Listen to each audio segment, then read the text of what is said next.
Felipe Madamba is not what I expected. Old, not at the height of his power, vain, pretentious, maybe a little more like me than I would care to admit. But he's taken us on his boat up the river. Feels like we've been on this thing for a long time. But we destroyed the first outpost of the Hark army. Destroyed the second trap laid. Some kind of beasts that were being fed, trained to destroy boats.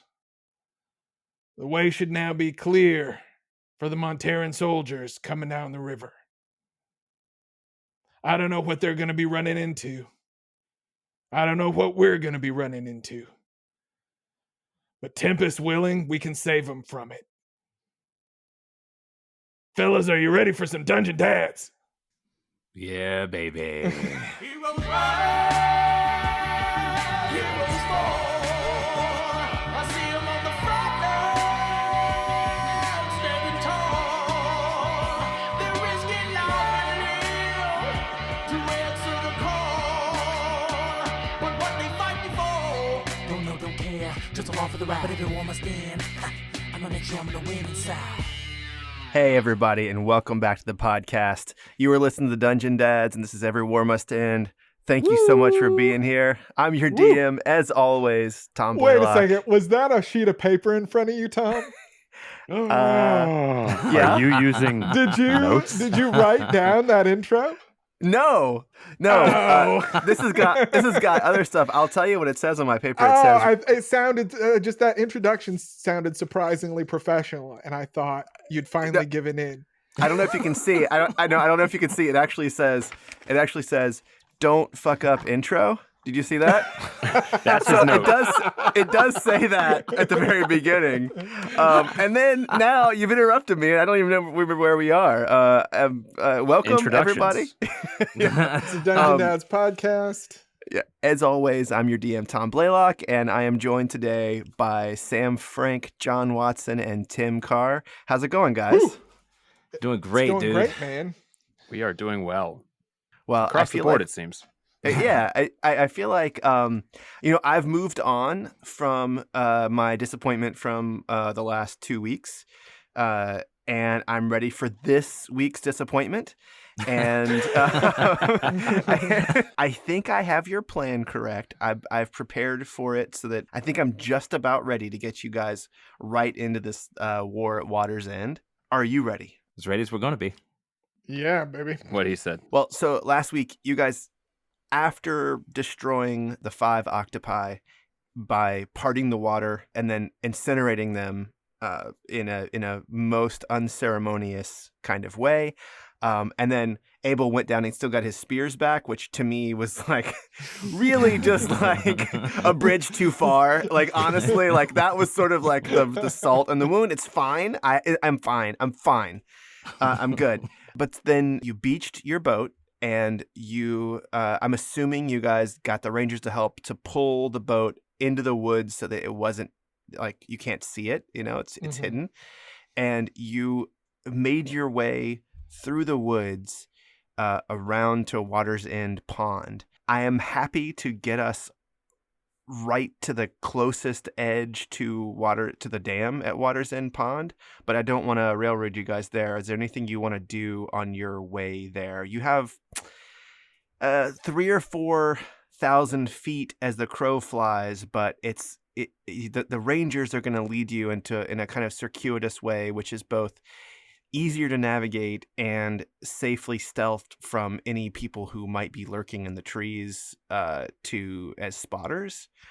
And they say they don't exactly know where all of the spotters are, but they know for sure where they aren't, like deeper into the forest. So you're looking at a 45-minute walk that way instead of going straight. Agazar is sort of adamant that that's the right way to go, even though Felipe thinks you should just walk down the bank straight to the dam. Chugga chugga choo choo, motherfucker. Railroad away, I say. Okay. Okay. As we're walking, I'm just going to say that I used my Pearl of Power and got a 3rd level slot back. Sure. Yeah, that sounds great. And I would. Can I also cast Water Walk as a ritual? Yeah, that sounds fine. And I would even allow Filnyr, because he'll be riding on Pawson. I would allow Filnyr to get a short rest on his way. Like it. On his I way. like it. Yeah. I don't like it at all. I don't like that at all. No. Because to me that says you're gonna need it. Yeah. But don't you want me to have resources if we're going to need it? Well, Yeah, I true. would love for you to have resources, but I would love to be on there with you, use a Pearl of Power, and then get a 5th level spell back as well with a short rest. You know what? You know what I would do? Here's what I'll do for you guys. Are we negotiating now? If you're both on Pawson, I will give Tim a DC 5 animal handling check, and John a DC 10 animal handling check to get a short rest. That way you both get a chance to get a short rest. There's a potential for both of you to fuck it up, but there's a potential that both of you are successful. And I feel like we have to conclusively determine who's in front, who's in back, and where you put your hands. Yeah, totally. I don't know if a 5th level slot for me is worth a not fully powered Filnyr. I mean, I think I can handle a DC 5. I hope so. I mean, I would Sam's feel really gonna give him bad. guidance. Sam's gonna give him guidance. What's your animal handling check? +1 bonus. Oh well, I mean, I'm I don't know. gonna give you guidance too. If we can get a 5th level spell slot back out of this, it'll be worth it. Okay, all right. Yeah, And doing it, you Tim? guys can use. Does anybody need hit dice? I do. they can use hit dice too. Yeah. I mean, I I'm kind in of good do shape. too. I'm in good shape. I still have my 12. Well, do we temporary know hit what our points I'm holding. timeline is on this boat? Like, can we walk part way down and then we'll be at a place where we're going to wait for the boat to show up anyway? Do we have an hour once we get there? Do we even need this? Agazar says he still hasn't seen the Monterran boats, and they were keeping lookout in the straightaway. So I'll tell you, mechanically, I'm gonna roll for how quickly they come, and I don't want to tell you how Yeah, sure. how right. soon it is, but there's a very real chance that you could get a short rest, even after you walk there. Okay, I'm All gonna ask Hagsar, how much notice can you give us? Well, they're gonna come around that corner over there, and if they're hauling ass, 15 minutes. Um, I mean, until Can- they get to the pond from the river. right. That's if they're going real fast. Right. And then they have to battle before we step in. I was like, oh, we could send a familiar to scout. That mongoose is fast, but he ain't that fast. All right, let's go. I mean, I'm good with the double ride. And then You if we good get with an the double hour up ride? there too, I'm good with it. All right. All right, do it. I'm gonna give you. I can probably give them both guidance, huh? I think officially it's a concentration spell, but I'm gonna allow you to have a double concentration. Well, they don't necessarily have to both do their animal handling checks simultaneously, right? Sure. All right. Straight animal handling check. I got an 8. See, I told you I could do it. There you go. You Perfect. got it. You got it. You Now got your mine's a spells DC 10. back. You got your And DC here's 10. and I'm giving you now. Wait, hold on, Jonas. Be gentle with him there. Now, you got to ride with your hips, not with your whole body. All right, here we go. Animal handling. 14. Hey, okay. Oh, I got a all right. 14. You got your short rest. Okay. Yes. Pearl of Power and a 5th level spell back. and the Look at 5th that. level slot. Look at that. And hit Sweet. dice if you need them, which Yeah, is what get I'm your hit doing over here. dice. Top yourselves up, except for Abel. I'm walking. And Sam, I'll let you do if you want to give a little speech while you guys are walking. Agazar says that you're far enough away from any of their scouts that they won't be able to hear you if you whisper. Okay. I mean, technically, this is supposed to just be once a day, but I'm not gonna look a gift horse in the mouth. Fellas, this reminds me of when we were on the North Sword Coast campaign.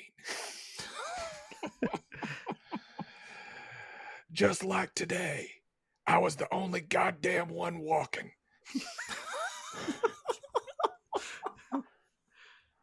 But it made my legs strong, made my feet tough, and sharpened my indignation to a razor point that I then struck into the enemy. So, consider doing that. Agazar's taking you in these, like, it's very circuitous, but it's clear that you're following a deer path. Very narrow, occasionally Abel, one of your spears gets like caught on some growth of vines here and there that are hanging from the tree. Pawson is sort of struggling at places to squeeze through, but it's working, and you guys are making your way. And then Agazar looks up and he puts his finger over his lips to silence you. He points straight up, and I'd like for everybody to give investigation checks Okay. if you want to look up. I like those. 23 for Jonus. Ooh, I'm not 13 even for gonna roll. Filnyr. What's it look like, Jonus? Yeah. So if you follow his finger where he's pointing, you're like looking through the trees, and you're sort of expecting to see like someone in the distance. So you're sort of like scanning these faraway trees, and you realize that there's a tree about 30 feet away from you, and straight up you see just a small wooden platform.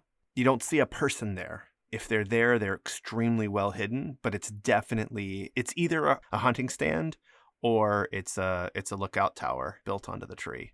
Agazar he sort of leans in and points to a couple of the rangers, and two of them shake their head no, and Felipe Madamba like waves to them and then points at you, Filnyr. Points to you and then points up at the tree. I'll tell my Spectre to go up there, and if he sees anything,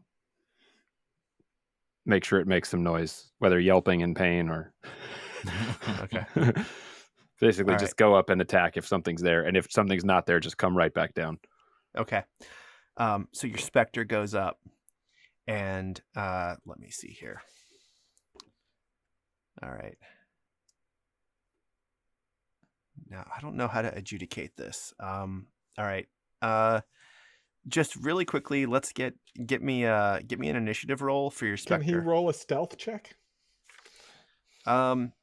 I mean, he's not stealthing. He's The not Spectre? stealthing. Yeah. Wow. I mean, he could be quiet up until the moment he actually gets there. Here's his initiative roll. I mean, a specter that's- can sneak. A 20. Yeah, he could Okay. sneak. All right. So Probably I be will- real good at it too. I will give him an action, and he does see a man leaning up against a tree with his feet up on the stand, looking up to the sky. Okay, then, I mean, the instructions, I don't have communications with him. Oh, The instructions I have were, if you see somebody, you attack somebody. Okay. All right. Go ahead and attack. All right, life drain, here we go. He got a 5. Oh no, Spectre. That's Okay. a natural 1. So All right. You hear, oh, shit. I sense the And- specter of defeat. Yeah. and you see the man stand up and take a big swing at your Spectre. A 15, yeah, that'll hit. 9 slashing damage. Yeah, that gets halved. So 4 slashing damage. But yeah, sorry. And then a 23 23 will hit as well, of course. and let's see here, another 5, so another 2 slashing damage. Yep. And you see him. He has not seen anyone down below, and he reaches into his pack and he starts to like grab for something, and he drops his sword and he starts to hit stones together. And I will give everyone on the ground a quick surprise round. How far is he? So from you, 30 feet away is the tree, and then he's up about 35, 40 feet up. So 55 feet away. Okay. We should roll initiative, though, so we know the order of this, right? Okay. Filnyr got a 3. Okay. 12. 15. Okay. All right. So Filnyr is gonna go. Oh, actually, no. So Abel won this one. I don't know what to do if I'm acting first. Wait, I got 15. No. Oh, Jonus goes first. All right. So it's gonna go Jonus, Abel, and then this guy will act, and then Filnyr, and then we'll start back with the Spectre at the top of the round. But are we actually getting a surprise round here? You have a surprise first? round, but the Spectre does not get to act here. Right. Okay. And being a super snob about my spells, I'm gonna teleport Saber up there to give advantage. Okay. Cool. So he's gonna make Saber appear up there, because Saber was in the pocket realm before, and so he doesn't have to bamf him away. He's gonna just bamf him into existence up there. Oh, cool. What's the range on that? 30 feet. Oh, 30 feet. It's 30 feet where I can teleport him. It's not teleport. Are you gonna actually Well, to like make him appear, it can only be 30 feet from me. I think it's 30 Because feet. the range was 100 feet where he can be away from me. I thought I could Let use me that look. full range. Let me look. This Well, is here's the thing. He can move, right? Like you could bamf Oh, yeah. him, and then he could. And he could climb the stamp him. tree and just get up Yeah, there. you can climb. yeah. He's- So he's you can cause scamper. it to reappear in any unoccupied space within 30 feet of you. Okay, I'm gonna Well, I'm gonna do here's that the at other the tree, thing. and then he's gonna climb the tree and get to the guy. Okay. You can also run to the tree, and then have him appear right there. But Yeah, that's it- smarter. Would he'd be 30 feet up if I get there? You said 35 feet. So yeah, it's he's about 40 feet up. It's 55 feet away from you right now. You'd have to move 30 feet. You could bamf him up on the tree, and he could climb up. That's what I'll do. All right. Run to All the right. tree, bamf him up as high as I can. He runs up and he gives advantage on the next attack. Okay. That sounds good. Who's next attack? You have to choose a person. Shit, Abel, can you catch him? Because I'll do Filnyr if Filnyr can do an arrow. You know what Filnyr's gonna do. Come on. That dude is up in a tree. You know what Filnyr's doing. I'm gonna let him help Filnyr's attack. yeah, I'm just gonna run to the bottom of the tree, and I'm gonna point my spear up. Okay. Set the trap, Abel. All right. All right. I wouldn't do it too close to the tree. I'd be at least 10 at feet, least 10 feet away from the tree. Yeah. towards 10 feet towards Filnyr from the tree. Yeah. Yeah. And Yeah, I'm all right. gonna make sure I'm on the other side of the tree from where the guy might fall down. Okay. All right. So that's what you're gonna do. Yeah. Oh, All right. Abel. And how about you, Abel? Yeah, I mean, I might as well. I'll cast a Toll the Dead at him. Okay. So I go, You've abandoned your post, sentry. Tempest commands that you die. and that is, let's see here. Hold on a second. You're still 10th, right? So it's 2d12. It's 1d8. Sweet. Oh, he's no, injured, so it's- it'll be 2d12. Oh, he's injured. DC Okay. 16 That's a Wisdom crazy spell. save. Okay. Well, he's gonna take the full. 14 damage. Okay. All right. That's pretty great. All right. It's you. And then Filnyr. I'm going to run to sort of 10 feet away from the base of the tree, and I'm going to sort of plant my spear in the ground, pointed up. Okay. All right. Well, because when he enters your space, well, yeah. Go ahead, Filnyr. We'll see. I will see the point at which Abel has planted himself and make myself in a nice line. Okay. Okay. Okay. So that Abel is at some point bisecting that line, and I will Eldritch Blast dude up in the tree and have advantage on the first one Yeah. because Yep. of Saber. 25. That's Hell a yes. that's a hit. That's definitely a hit. Okay. And roll my d10. 5 damage, and he gets pulled 10 feet. All right. towards me, which presumably pulls him off of the treehouse. Yep. So he is falling. You're gonna try to shoot him while he's in the air. Yeah, as long as it doesn't confer disadvantage, sure. I mean, I guess it all has to happen relatively quickly, right? So, Yep. And I'm gonna roll his second shot. He's falling, and you hit him in the air. Give me the damage. It's almost like I knew he was going to move. 3 more damage, so 8 damage total. All right, and he's falling down, and he is heading straight for your spear, Abel. I will give you an athletics check to hit him with your spear. To kind of angle it and have him land on it. And he is going to take 18 damage for the fall plus 10 athletics. You didn't say what the DC was. Yeah, it's a 10. I was DC 10, and I'll all right. don't add your strength score to this. So wait, yeah, what you're not doing anything. It's the ground. Yeah, give your spear damage, but without strength. Okay, so that is just a 1d6. All right. 5.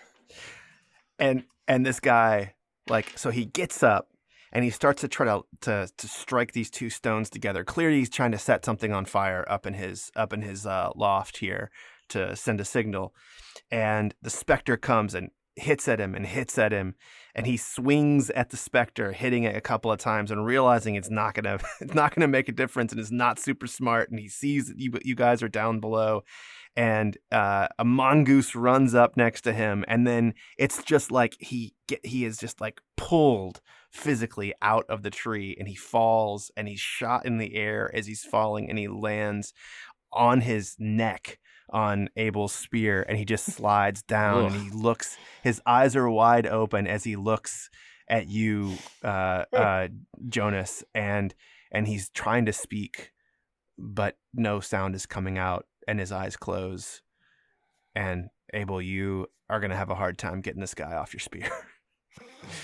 Just lift the spear through him. His easier. neck can't be that thick. Yeah, I would take it out the other way. Yeah. And Pawson looks up and goes, "This is what I'm talking about. The others take no pleasure or pride in their work."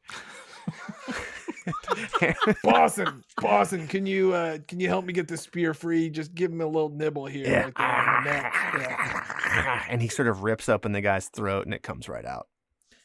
Can I make an insight check on the guy as he's sliding down the spear? Mm-hmm. That's a 13. His name is Carl.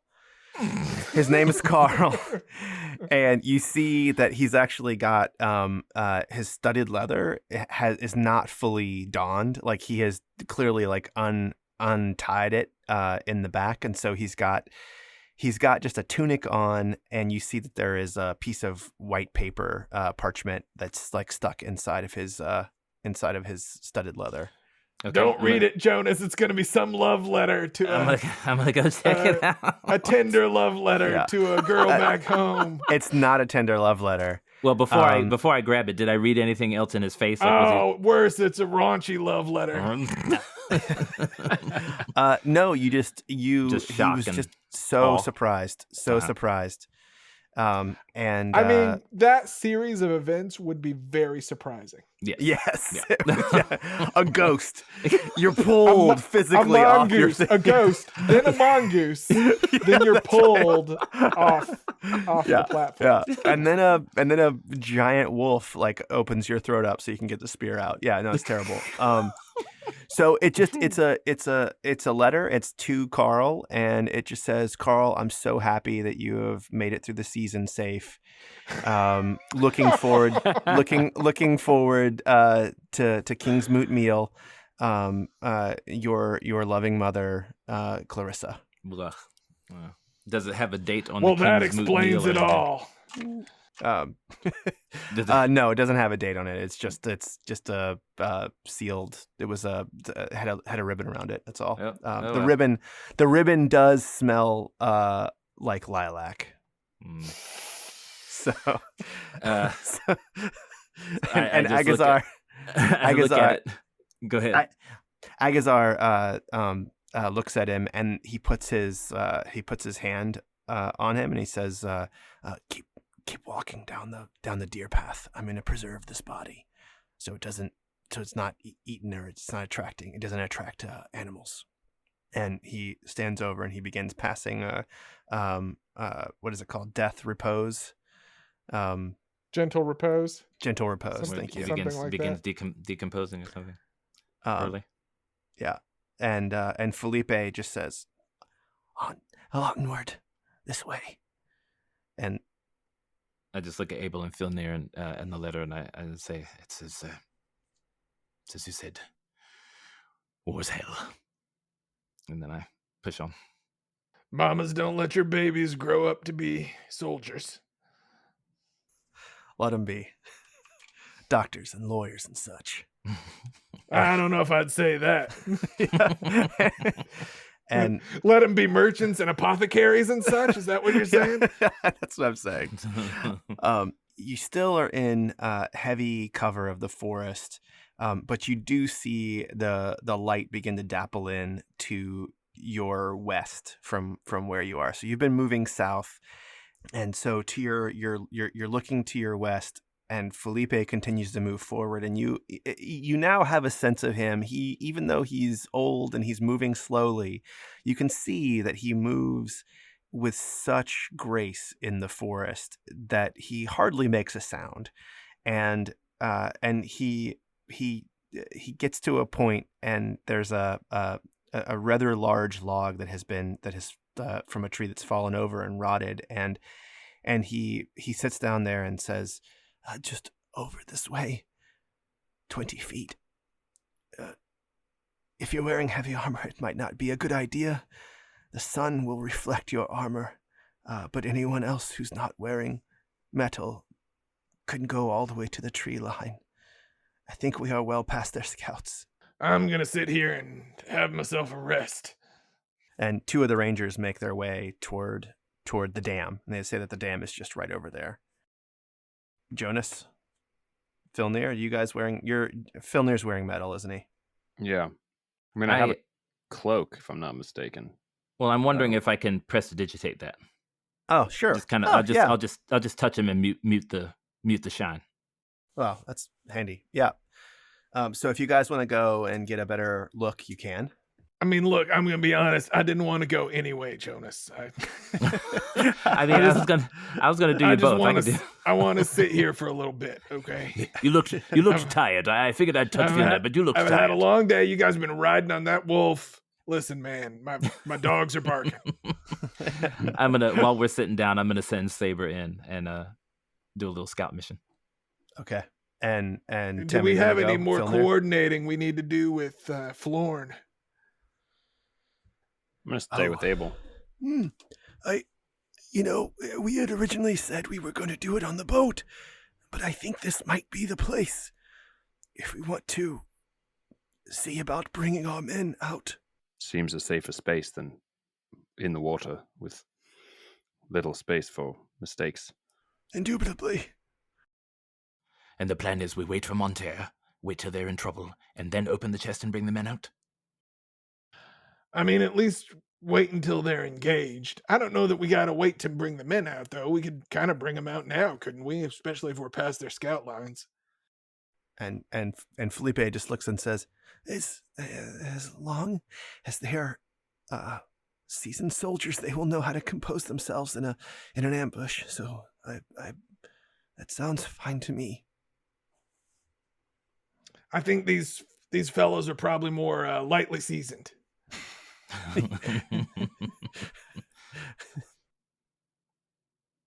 I'll leave it to you, Abel.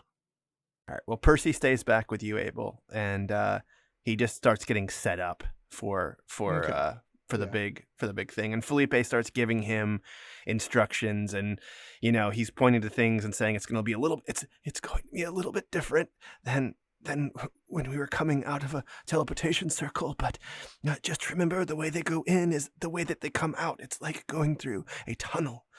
So we just have to be ready to catch them as they come through with their feet, and it will seem at first like they're falling up, but we must catch them because they will be very nauseated if we do not control this fall. It's very, very troubling if you have not done it before. I can handle this. Yes. Abel and I can catch them.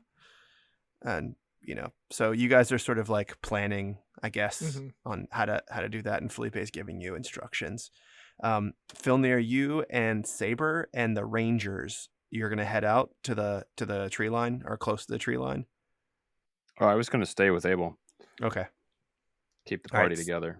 They could always send back notice if there's How far are they going? I thought Jonus was going to go. No, I'm not going. Can anyone in this party stealth? Yeah. It's so Just to Saber. the dappled tree line, it's about 150 feet. It's pretty heavy growth where you are, but it will be easy to walk there. And you will definitely hit a point where you'll need to hide behind a tree. Because as you get closer to the clearing, the trees become a little bit more spread out. The underbrush has been like tended a little bit in those areas. They've been raking, Felipe, So- let me ask you this: how far is it from the tree line to the fort? And then what can we expect? How high are the walls? What defenses do they have? I think one of you needs to go and look. It has been a bit since I've been there. The southern end of the lake is where the dam is, and it's not far from here is the beginning of the actual dam. It's about 100 feet from the tree line to the beginning of the dam, and the dam is very long, 800 feet if you walked along the arc of it. And in the middle is a tower, not as big as the Tundek. It is. I don't want to tell you wrong if you are planning anything in particular. Wait, so I was picturing a fort with a dam next to it, but this is more like a dam with a tower on it. Yes, that is correct. Yeah, Filnyr, why don't you go take a look, man? All right, you, and you, come with me. Pull out that black blade and get all sneaky. as if the blade does anything for my body. I'm gonna walk. I'm gonna see if I Doesn't can it walk give you a with. +1 to stealth check? Yeah, it gives him a +1 to stealth. Yeah. There we go. I'm gonna walk with 4 of Felipe's men, 50 feet toward the tower, still Okay. within the brush, and I'm gonna sit down, cross my legs, and I'm gonna tell them to surround me, and I'm gonna warg into Saber, and then he should be able to go 100 feet to the spot and scout. Okay. Yeah. And just give me a stealth check from Saber just as a baseline for me. Okay. And I will give you this much. Filnyr knows what you're doing, and if Saber is really loud, he'll let you know. So you'll have a sense about this roll. Okay. Yeah. All right. So he's not doing great. Like Yeah, there's a lot of that's an 8. underbrush. There's a lot of underbrush, and he is moving across it. This is not his normal. Like, he is much better like hunting for snakes in like basements than he is like going through the forest. And you guys see that. But look, he's tiny, and he gets to the tree line.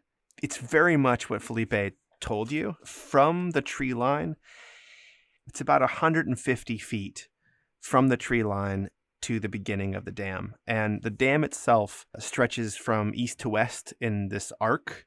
And it's about like Felipe was not wrong. It's 800, maybe 900 feet of an arc.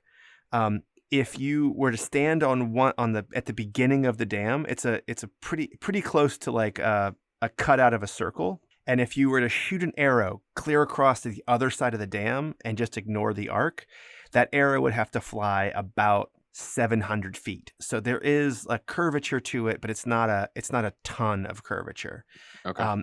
Right in the middle of the dam, there are there's 3 buildings. Two of them look like houses, and one of them's a tower. The tower is not. It's not as tall as the tower at the Tundick, but it's similar construction. The dam itself is about 15 feet wide at all points. So it's sort of like a 15-foot wide wall that sort of circles this thing. And the water slaps against it 2 to 3 feet below the top of the dam. Grass and flowers grow on all sides of the dam. So it's really hard to tell what undergirds it. Could be stone down there. It could just be pressed and stacked earth. It's very hard to tell, though the top is flat. And there are a couple of angles that look, that make it look like it could be stone underneath it with just like dirt packed on top. On the not lake side, behind the tower, there is a steep sort of incline or decline that goes down into a dry riverbed. It's about a 3-to-1 rise over run down 55 feet or so. On this tower, there are arrow slits all throughout.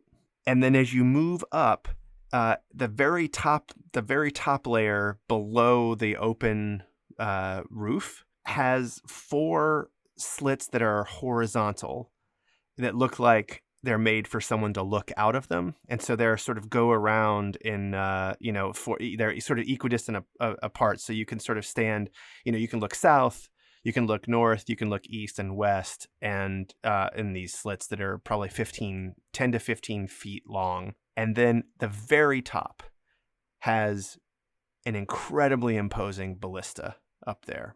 It's so big that you can see, and you're smart enough, Jonus, that you can see that the bolt that's loaded in this thing is probably 20 feet long and as much as a foot in diameter around. It's like a tree that that it can launch.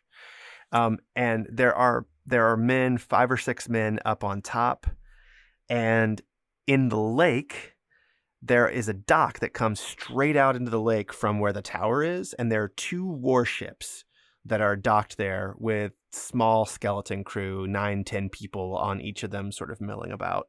And you don't see a whole lot of other soldiers in the tower. All right, I go back and relay that to the other guys.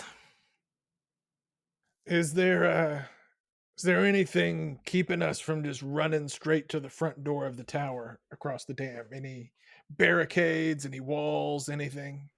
Nothing. It's grass, flowers. It looks like a pleasant place, to be perfectly honest with you. Like I hope it's clear, even though it has a martial purpose. Like the lake itself is beautiful, and they've done a very good job of making this dam not seem so much like an embankment, like a military fort. Like it looks like there was thought put into having this like not be a terrible place. Yeah, and it sounds like it's been here a while, and nature has sort of started to claim it back in some way, or working around the workings of it. It does sound kind of serene. Yeah, aside from the beautiful potential arrow and gigantic bolt on top of the tower. Yeah. I can imagine they would probably not pay much attention to an approach from the far side of the dam. Should we need to get there in a hurry, we could always fly around, stay below the lines of vision, and come up from the far side. Even start on the roof and make our way down. Yeah, my gut says, well, I mean, you said them warships, they just got a skeleton crew. I wonder if once they spot the Monterrans on the pond, are those going to be sent out to engage? And if so, should we wait for them to go before we attack? I definitely think once they see the Monterran ships, we should see what their response is. My hope is, here's what I'm thinking, fellas.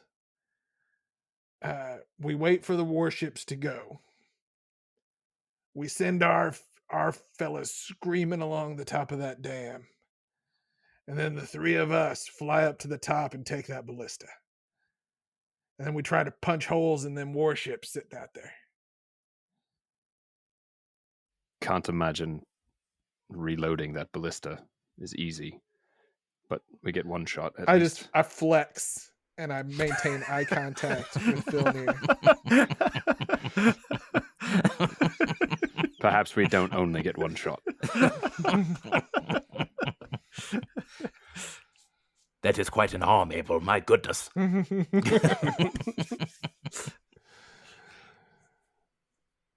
Well, Yeah, weirdly, my right's a lot bigger than my left. I don't know why. How many of us can we fly up?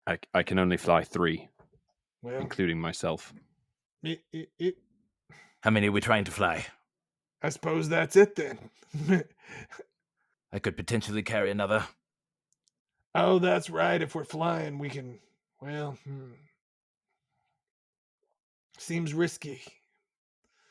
But I don't know how much of a crew we might need to try to reload that thing.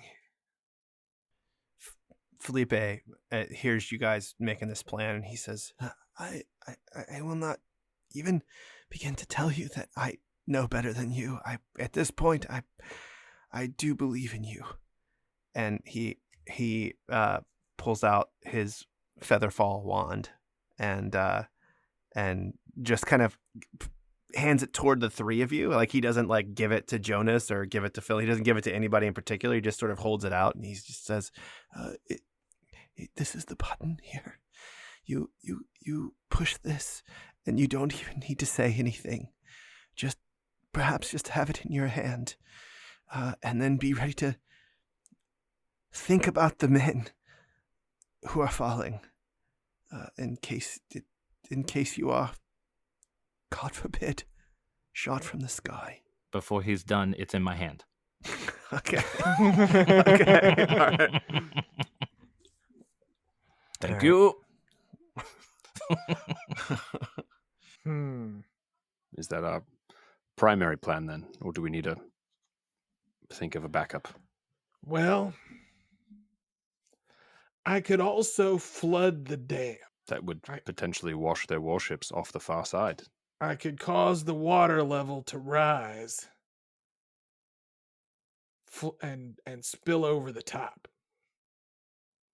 That doesn't necessarily help us with the fellas in the tower. But it will take care of that ballista. No. No.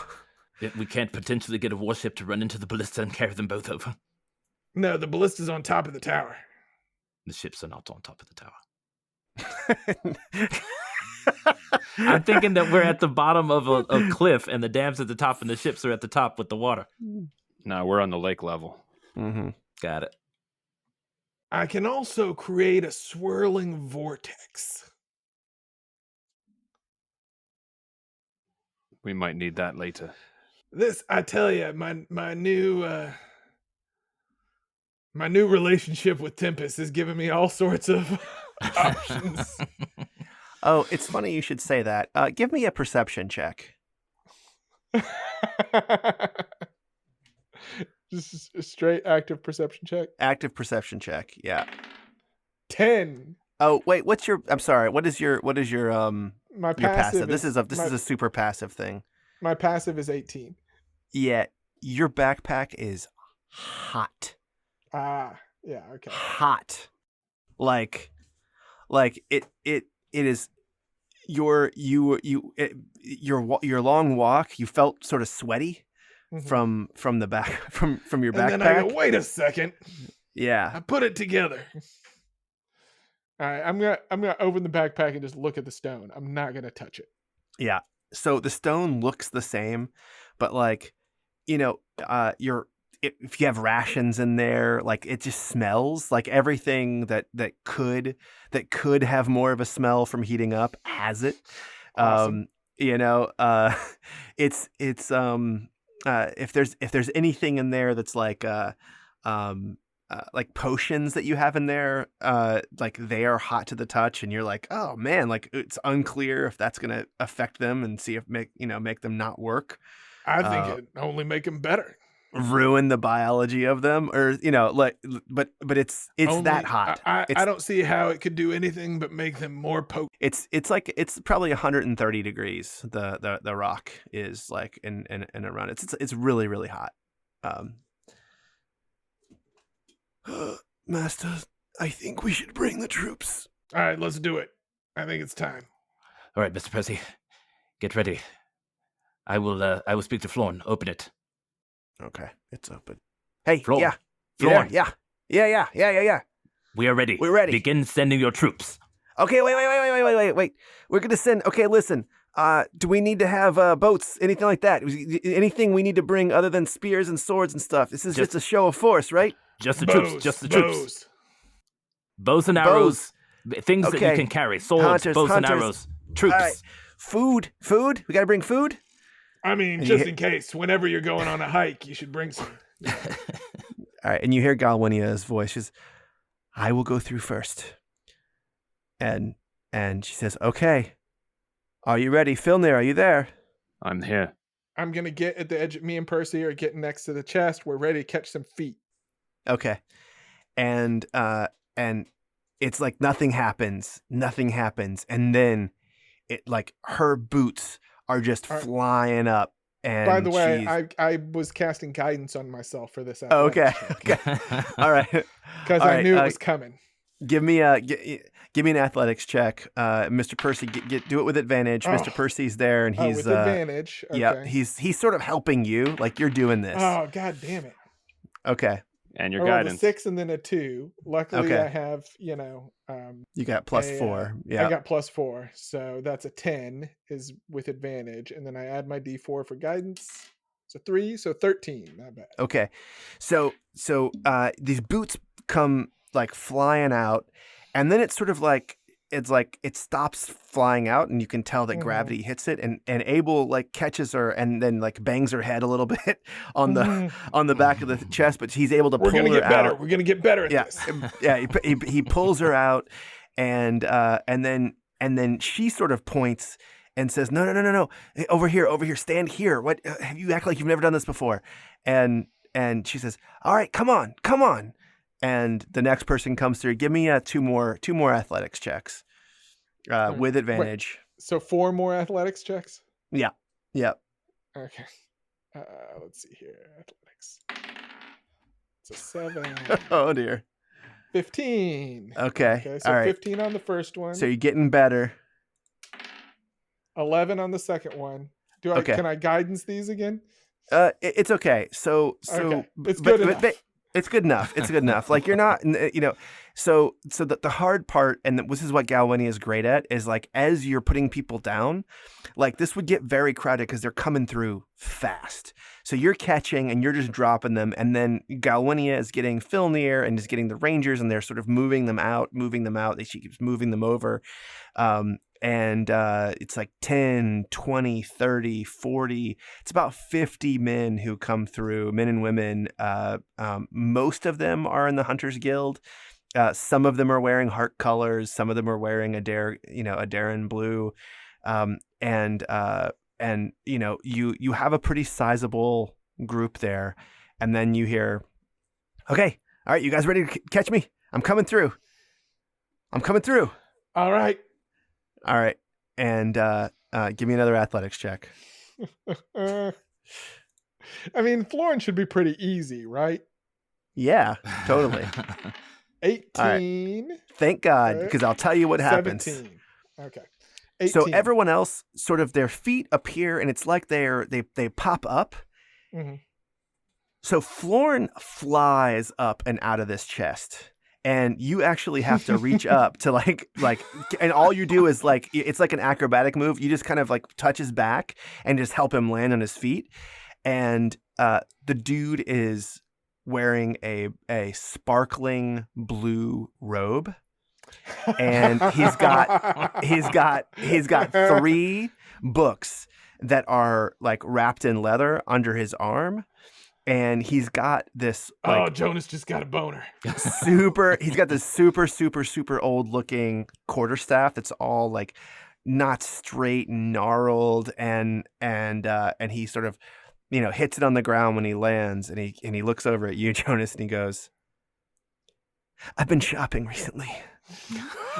And Wait. I also want to know, has he changed his facial hair configuration at all?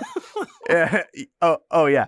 So he definitely has. His facial hair. So it's growing in a little bit more. It's not quite as patchy. And he's got a little twisty on his chin hair. So and he got his little string tied around it. So it's a little bitty nothing little beard down there. And he says very loud, he goes, "All right, men, form up on me." Florin, Right. Florin, this is an ambush. We're trying to stay quiet. We're Everyone. springing a trap. And I just start patting people as they were coming through the box. Thank you so much for joining us. We will definitely take care of you while you're here. As I'm touching everybody, they just start purpling up. No colors, no Adaran colors. They're just all Monterran colors. And then Florin, I get to him last, and his he's blue... speaking in a very low voice, which really sets the tone for everybody. More important. Yeah. Trying to keep them quiet. Yes or no. Right, we're so glad you're here. We'll take care of you. And then, God damn it! Wait. Purple. And Galwinia. Are you gonna make his robe purple? His robe goes purple. Can you make magical robes turn colors with prestidigitation? It's a magical robe. I magical don't think you robe. can actually make clothes turn colors with prestidigitation. We've just been doing it. Okay. We've just been doing it. So John, then isn't there one of those where you can dye a piece of cloth? I think prestidigitation is actually just like cleaner soil. I think you can dye it too. You can dye it too. You can change its color. Yeah. So it resists. It stays blue and shimmery. and Galwinia goes back into the chest and she says, "I will be on the other side." Wait, Galwinia. What? Before you go, there's one who would speak with you. Where is he? I was the one who caught you, milady. Percy. And she just looks at him and she puts her hand behind his head and goes in, and it's a very aggressive kiss. It's not the kind of kiss anybody wants, but Percy's all into it. And you hear teeth hitting against each other, and I'm just walking away. And Florin pushes between them and says, Hairbeak, where are you at? Come on, don't be scared. Come on, girl.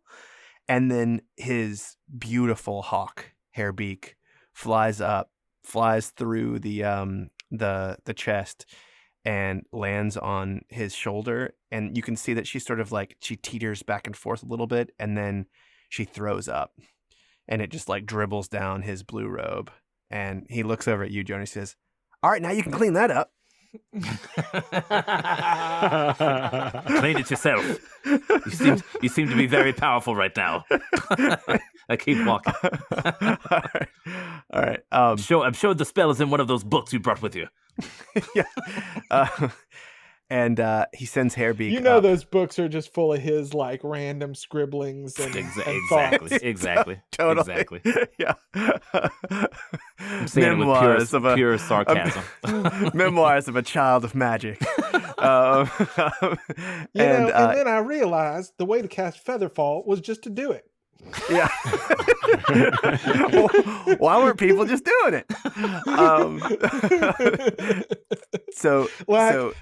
I realized that this whole time I'd been not doing it. And then I was like, hey man, just do it. Just do it. So he sends Hairbeak up in the sky, and he looks over at you, Jonus, and says, "Hey, you still running with that crawler?" You mean Saber? Yeah, I got eyes in the sky, And that is perfectly fine. Saber and I have our own relationship. I could make Saber a hawk or an owl at any time. I just choose not to. And Florin looks back at Abel and goes, I guess he means it. I go up to Florin and I put both hands on his shoulders and I kiss him on both his cheeks and I go, God damn it, Florin Gershon, it's good to see you. All right. I assume you're gonna share the whole rest of the plan with him and whoever else has come through that needs to hear it. Yeah, and you said Galwinius going back. Galwinius going back to man the chest. And then there's one more dude that comes through who she left there to help catch her when she goes back through. And so that last dude comes through, and you got about 50 men, 50 men and women who have fought before. They're not seasoned, but you've seen a lot of them in action. And there are some you haven't seen before. They're Lightly seasoned. Yeah, lightly seasoned. That's right.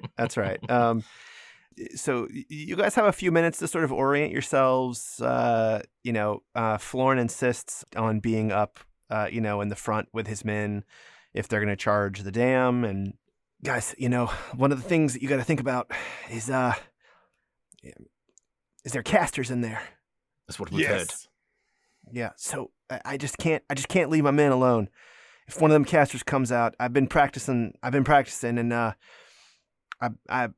pretty well mastered this thing that Griggly taught me how to counter magic. It's not a sure bet, but I feel like I need to be with my men just in It's like case. some sort of wild counter. It's very wild. It's a very wild counter. Well, And, make sure you're careful with that, but yes, definitely protect your men. Yeah, I will. You guys have a few more minutes, and it's nice. It's nice seeing the Lakenhearthers. It's nice to be with a lot of people. Still trying to rest. Yeah, you get your full short rest, Sam. So if you need to if you need to do your stuff, you got it. Okay, I'm gonna roll a few. I'm gonna roll a few hit dice here. And as you're doing that, Do you get your con bonus on rolling hit dice? I never get to do this. Oh, I don't have a con bonus. Who am I kidding? Oh, yeah. Oh, does tough not give you a bonus to hit it's points just on your extra HP? Okay. All right. That didn't work out very well. Good grief. Oh God. Rolled a 2, a 1, Jeez. 3, a 4, 7, 8, 9. So I've gotten 10 out of 4 dice. That's no good. Percy picks up a crossbow. I can use as many as I want, right? Yeah, up to as many as you to 10, right? Yep. Yeah. Hey, So- there we so- go. There's an 8. So Percy picks up a crossbow. Master, I think it would be wise if you left the chest here with me, and I will protect this corner, and perhaps the wolf can help me if he is not going to be flying with you. I just had that same thought, Mr. Percy. Perhaps Paulson may be a resource to you in protecting the chest and a way home for the Lakenhearthers. And I have a plan as well. My rangers and I will approach on the water. And he pulls from his pocket this weird looking little box. And he begins to unfold it. And as he unfolds it, you can see it's got the general shape of like a flattened piece of paper that has cutouts that look like a ship. And as he folds it out more and more, and he begins to almost like origami this thing together, it begins to turn into wood. He says, I can only bring 4 men with me. I will wait until your signal. When you fly up, I will take to the water to be seen for what I am in this charge. I motioned Jonus on Florin over. I said, let this be a day to remember, Felipe Madamba, when the Owlwood, Lakenhearth, and Monterre stood together to defend the people of this valley. Huzzah. Thank you, Abel. Please don't let that ballista shoot my boat. I reach my hand out to shake his. And I said, let us all clasp hands. And I put hands in the middle. Florin puts his hand in, Madamba puts his hand in, you have Percy puts his hand in, Pawson puts his grubby paw in there. Just the no. Just Shake, boy, Pawson, shake. just the leaders here. Just the leaders. Yeah. And I put my other hand up like a lightning rod above my head. And I go, Forthwith we meet on the field of glorious battle. Tempest bless this endeavor, and in your infinite wisdom, allow us to kill these men. And your backpack gets even hotter. And Florn takes his hand back quickly and says, "Boats approach. But there's something else. Ah, shit. There's something else in the lake." And he closes his eyes and he sort of you can tell he's warging. And here's the weird thing: Hairbeak is really far away, and he is seeing through Hairbeak's eyes right now. And he says, Damn boy. He says, "I'm looking down. Oh shit! There's a grid. There's like a grid on the lake. There's little platforms that are in the lake. It's hard to see from the shore, but from atop you can see they painted them this green brown that's about the color of the water. But you can see them; they're clear as day. And there's a man out there. Oh shit! Like he's casting on it or something. He's doing something on it. There's about 18 of those things out there. It's like they're about 20 feet apart. Where's the man casting? He's casting on those little buoys. No, where is he? Where is he standing? He's on a boat. He's on a boat in the lake, in the pond. Yeah, tiny little boat. He's like on a. He's like just him. He's on a rowboat.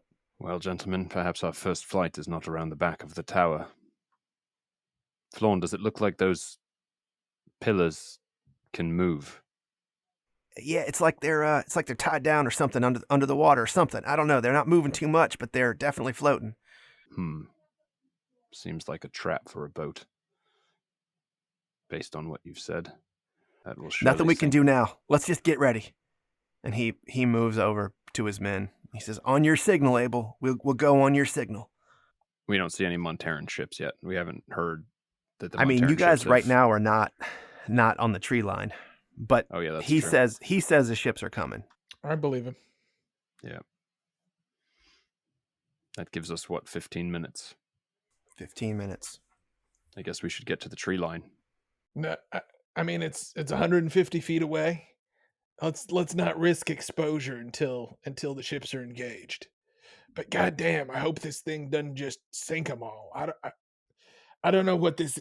Felipe, do you know what this is? Fairly standard, I think. If this is truly a warship, they'll have some expectation about things in the water that would hurt them. I don't expect them to be completely powerless.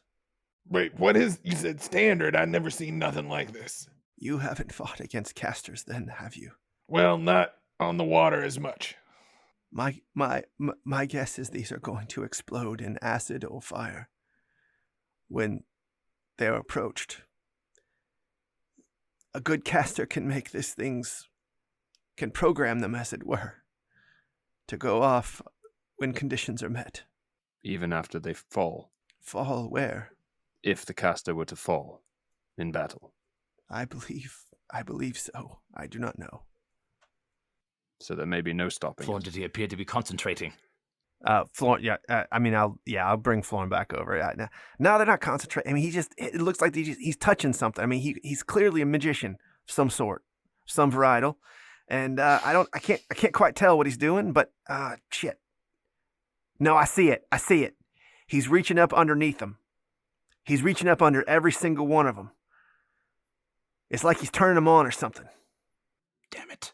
But they're not blowing up. There's nothing happening when he's on them. So maybe they're, I don't know. Maybe he's turning them off. I don't know. Maybe he thinks they're their own boats. Oh, Florn. Son of a All right. bitch. So How far out in the water are they?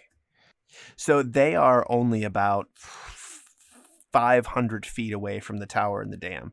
So there's they sort of form this grid line 5 500 to 600 feet away from the tower. I mean, Florin doesn't know what he's looking at, so I'm not going to, I mean, he's the one who's giving you all this information. I'm not going to give you everything here on this. Sure. But it's, they're in the middle of the lake. Abel, where's our boat? Could we set these off prematurely? I wonder what the conditions are. I do not know. Can you project a ship? Not without blowing our entire element of surprise here. It does seem like it might be exactly what you wanted, isn't it? Let's say one of them sinks. Wouldn't that be a good time to go in? I wasn't prepared for Monterans to die, Abel. Oh, Jonus, I'm sorry to be the one to tell you this. Yes, some Monterans were gonna die. Well, not while we stood by. But no, well, listen, we are not standing by. This is the plan that gives us the greatest chance of success. If we attack first and then the ships come, not only will their attention be turned to us, the ships sink anyway. At least this way, it can serve as a distraction while we get up and take out what I assume is the most formidable part of this defense, which is that ballista. If we don't get that thing, then the rest of this might be for naught. I'm sorry these fellows was expecting a smooth ride down the river and no dam being here. But, they're soldiers, and this is what happens when you're trying to keep villages from being flooded and drowned to death. You begin to hear the sound of a very large drum beating. And it's beating out a sound that Jonus, you recognize as the Monterran war call. You've heard it at things like military parades and times like that. You've never heard it out in the field. And this drum must be so big because you feel it more than you hear it. So the bass is carrying so far. And it's just a boom, boom, boom, boom, boom, boom. And then you hear the beat change slightly. Boom, boom, boom, boom, boom, boom, boom. Florin, tell us when the ships are inside of the tower. That'll be when we can move up to the tree line. All right, I will. I'll tell you. And he puts his hand on Jonus. He says, keep me straight here. Keep me straight, Jonus. Don't let me fall over. All right. Hold on. Whoa. Yeah. Heavier than I expected. Oh, hang on. Yeah. Sorry about my guns. I've been working out. and they are bigger. They're bigger than yours for sure. And he's just kind of relaying what he sees. He says, there's six big warships and a barge. Wow, the barge has a lot of men on it. A lot. All right, shit. Okay, tell me the barge isn't first. No, the barge is back. Barge is behind. All right, the warships are slowing down. They're about they're 1,000 feet from the buoys. All right, Can the tower see them? I'm sure the tower can see them, but then we move to the tree line now that their attention is taken. All right. So Florin is still on you, Jonus, and as Abel's moving away, he says, "Oh shit! The barge is landing on the other side of the river. The men are getting off and they're setting up defenses over there or something. I can't tell. They're running off. All right, they're getting in a line now. The warships are lining up. It's like I think they see them buoys. Good. Commercials! Hey there, it's John. Just taking a break from the action to tell you about this cool podcast that we've come across. If you long for the days of old school D&D and get a thrill from dark fantasy writing, then you're going to love Tale of the Manticore. Take a listen. Are you looking for a D&D podcast with a dark side? Something more like Game of Thrones and less like Monty Python? Tale of the Manticore is part dark fantasy audio drama, part solo D&D RPG. There's no plot armor here. The dice make all the important decisions. Join me as I resurrect the excitement, wonder, and emotion of old school D&D. Made for a mature audience, Tale of the Manticore is both a fiction and a game. It's the story where chaos rolls. I think that says it all. Now back to the show. All right, and you guys are at the tree line. All right, so it is as he said. The warships have they haven't pulled into a stop. The river is still flowing that direction. But now that you're at the tree line, you can see that around where the buoys are, that there is a bit of a swirl in tide right in front of them. Like, it's very light, but the river is sort of coming in, and you can see that the water of the pond from both sides is sort of moving in this clockwise fashion around the pond, and the very center is just in front of the buoys. The warships have linked like with rope to each other, and on the other side where the barge is, the troops are pulling this rope to sort of slow down the ships. And obviously it's not doing much, but they're running the trees and they're pulling this rope so that they can keep the ships from running into the buoys. And the ballista begins to move to take aim at the place where the men are, tying up the 6 warships. It's very far away, but you can tell that they've taken up defensive positions. And there is a single female soldier of sorts in a white robe, and she is out in front, and the ballista is loosed at them. This giant tree trunk of a bolt is heading straight toward where these men are, and just before it gets to them, the bolt, it's like it moves back up, and it levitates for a second at exactly parallel to the earth. And then it skitters off into the woods behind it, and they begin to reload it. And you can see that the men are cheering, and they're hitting the back of this woman in white who is over there on the banks. Gentlemen, I think that's our cue. Jonus, I don't know if that mental conference call you did before is easy to do, or if we've missed our opportunity. But I'll touch both of them, and I'll cast Fly. All right. Light on your feet, boys. Warren, you ready to make some noise? I'm ready. Are we doing this? Jonus, it's your call, buddy. To the sky. Let's go, man! I'm going to send my Spectre. No. He's going to come with us. Okay. Yeah. I had All a right. plan. It was going to ruin the surprise, though. Okay. All right. So tell So me. wait, we should let Florn and the troops get a good ways out, right? Yeah, Or we do can we stay wanna- Or do we just undercover want to because our move speed's fast. Yeah. Yeah, we can still stay close to the ground. I wanted to ask, did I recognize that woman in white at all? You do not recognize her at all. In fact, your knowledge of magic users from Monterre is either super limited or there were none. Got it. Yeah. So I'm a little shocked to see this. Yeah, this does not look like a Monterran assault force at all. They are Monterrans for sure. Mm-hmm. They're flying Monterran colors, and the war drums begin to beat very loudly again, and the troops who are on the other side continue pulling these strings, and there is this barrage of ballista bolts coming from their boats at the tower, and they all hit the tower and they just bounce right off. And the 2 boats that were the 2 war boats that were from the Hark fort have pushed off, and they both have small, tiny little catapults on them, but they are launching flaming balls at the ships, and it is now ballista from the Monterrans against small bits of flying fireballs from the Harkies, and they're still reloading the ballista.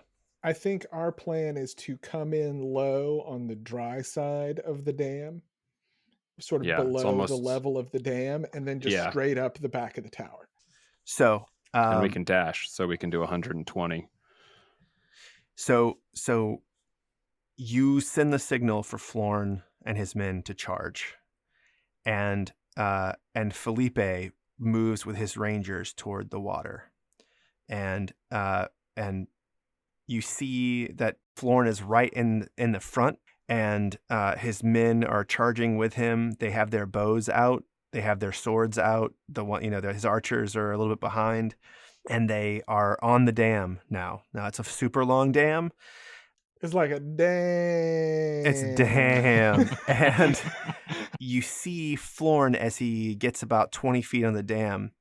He stops, and he's trying to stop his men, and they continue running past him. And then you see that seemingly out of nowhere, a giant puddle of grease just comes up from the ground, and several men start to slip and fall.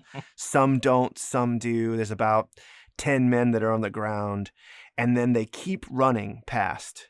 About 20 feet later, like right from flowers almost, you see like the ground begin to sort of sparkle, and you see an electric energy, and a lightning bolt lights up the entire length from the tower all the way to the edge. And we're talking half the Lakenhearthers are dead. Struck by lightning, knocked down. And Jesus. Florn is glowing red. And he is calling his men to pull back, and the ballista is loaded, and it takes another shot at the Monterrans on the other bank. And it is your turn. And how much distance have we traveled, or do we need to travel? That's a fast reload on the ballista. Seems like for a tree. Yeah, sorry. I mean, this is like probably a minute has gone by. Like that's my thinking here. As they were charging. So you wanted to wait to let them begin to charge, right?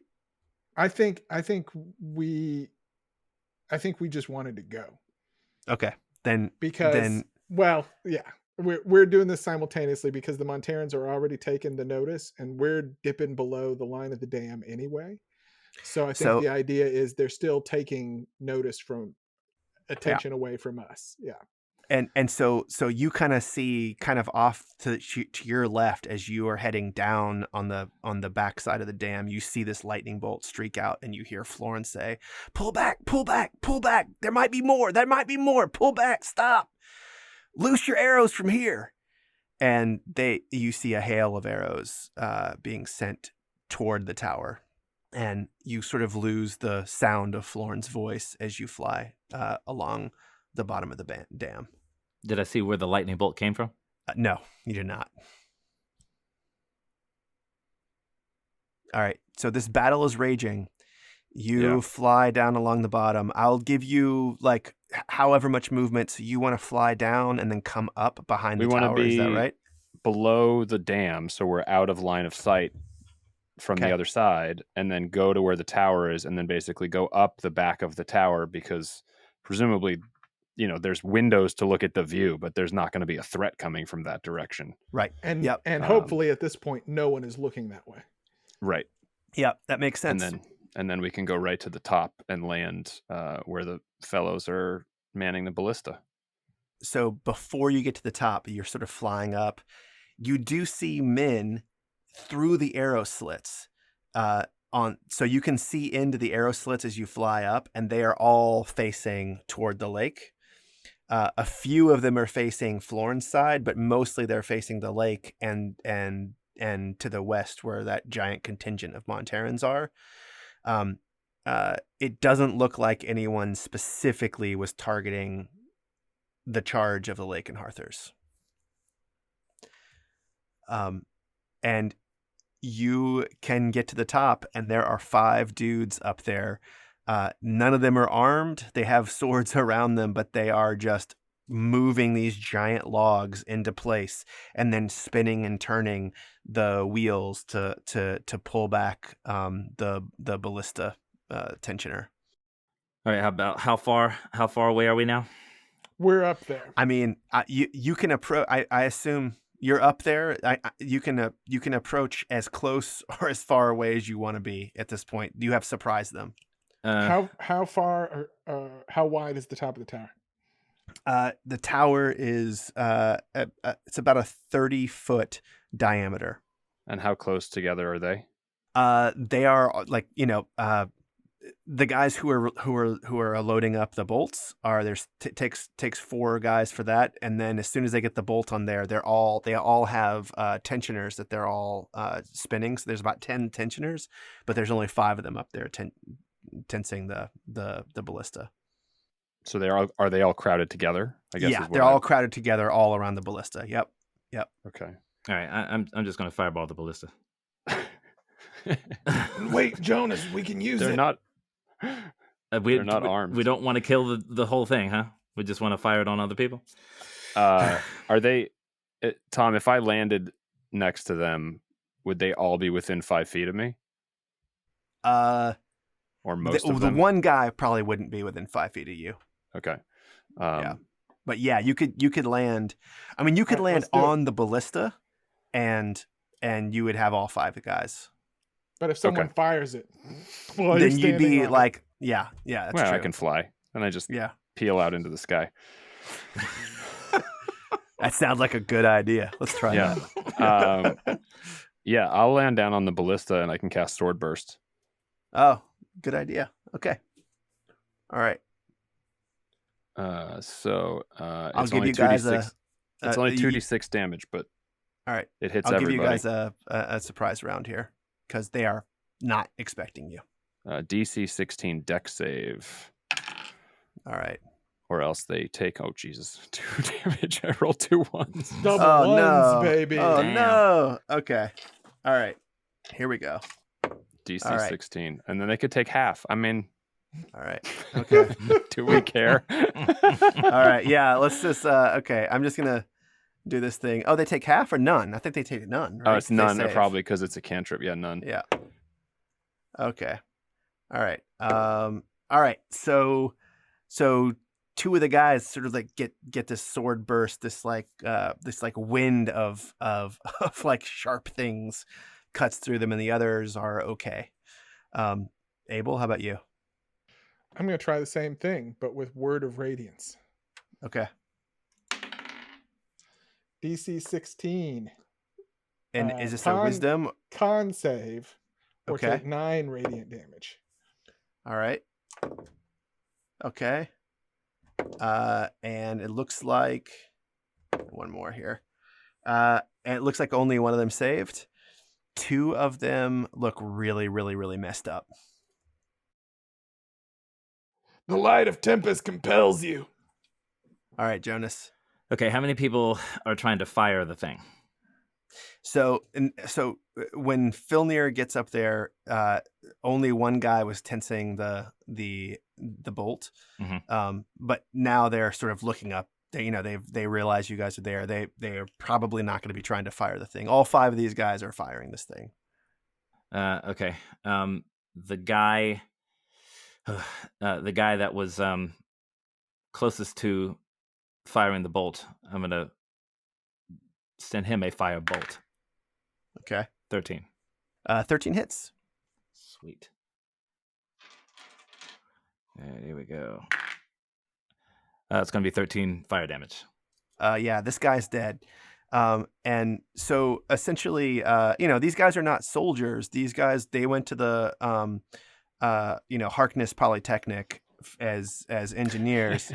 And so they're really good at this part of it, but they're not so good at fighting. And they go down and they call out, they say, oh my God, Gale, there are men on the top. How did they get on the top? Gale. And we are going to roll initiative. Yeah, my Spectre's going to catch up after this because his move speed is only 50. Okay. All right. So I've got Saber on my back, by the way. 17 for me, baby. Cool. All right.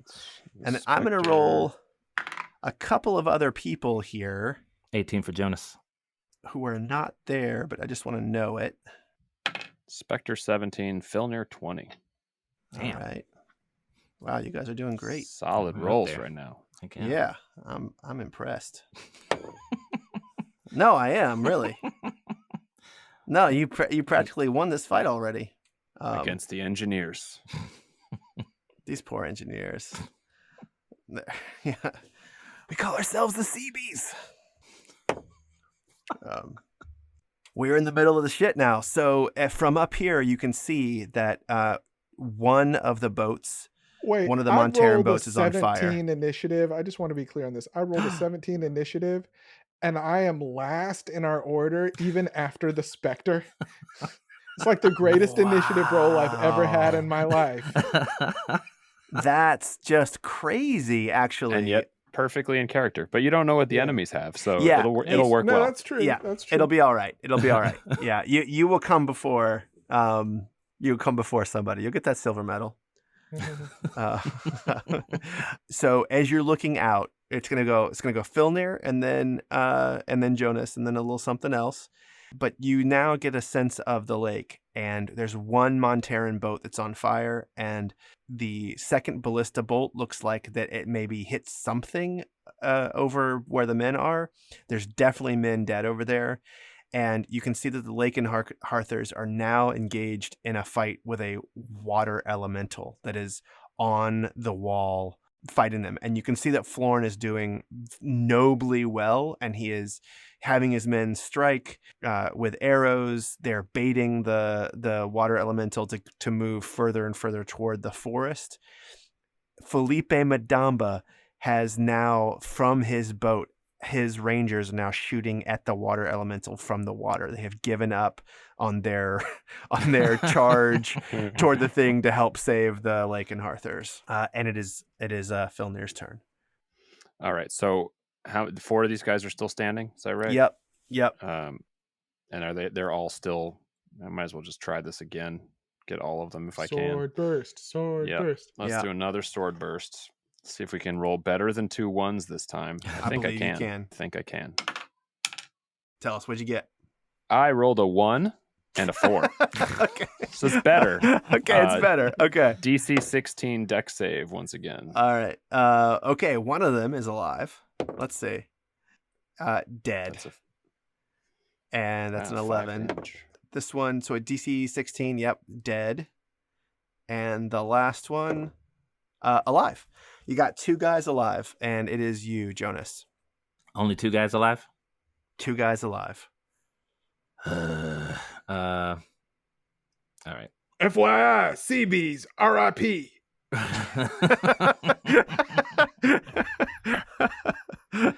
I'm gonna take one of the guys and do a firebolt on him. All right. It'll be 15. 15 hits. And then it's 11, and I'm gonna get really mad with it, and I'm gonna use my empowered evocation and add 5. All right. Or add 4, excuse me. So that's 15. Add 4. Okay. All right. So this guy burns up and dies. You've killed these dudes up here, and you hear this eruption of cheering, even though it's like 1,000 feet away from one of the Monterran boats as they are pointing up at the tower. And you see that the other Monterrans, the ones that were on the bank that had the woman in white with them, she motions for them to charge. And you see, as they're charging along the bank, a bright blue light goes off as soon as they step upon the dam on that side. And the ones that were there are like wreathed in red. And they continue charging. Now, these are soldiers. These are not like, militiamen. They are just going to keep going. And you see another blue light go off, and a big like ball of grease just like spreads out on the thing. And you absolutely know that they are being hit by glyphs that have spells stored in them on the wall here. And they go 30 feet more, and a lightning bolt comes out and just shreds 20 of these men, and just electrocutes them and incinerates them. And they continue running, and the next one, a water elemental, comes up from the thing, and they are engaged with the water elemental. And you hear below you the trapdoor that is next to the ballista begins to move and open up. and it is Gale Neverwinter's turn. And Gale never. Oh man, my 17 didn't even allow me to beat him and close the trap door. God damn nope, it, man. nope. What's the Spectre's dex? 14, so +2. Ooh. Gale has a 14 also. Well, how do we tie break this? I think Let's do a Spectre dex goes check. first. Let's do a dex check. Just a straight dex check. Straight dex roll. Yep. All right. You versus me, baby.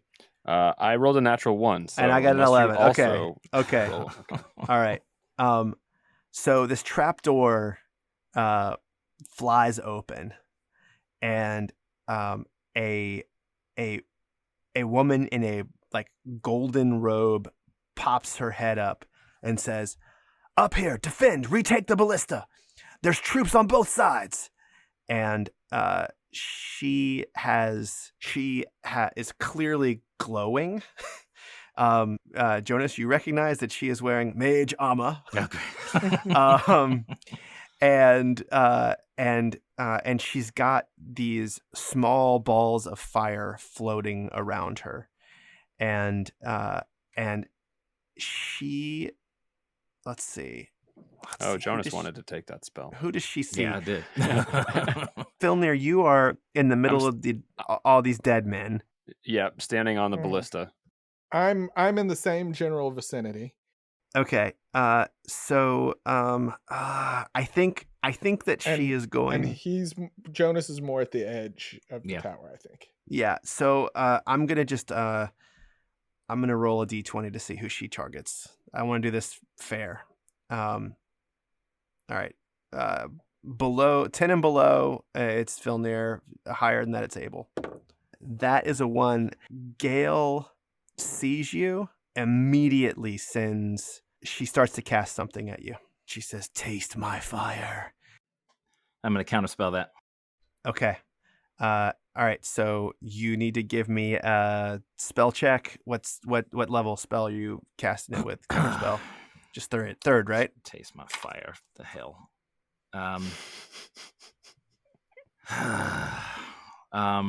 Yeah, I'm just going to do third level. Okay. DC 14. All right, just straight D20. No, Jonus. your spell check. You use your spell thing. So that's a 3 plus what's your intelligence modifier? It doesn't matter. Yeah, it doesn't matter. I don't get a 14. All right. Filnyr, DC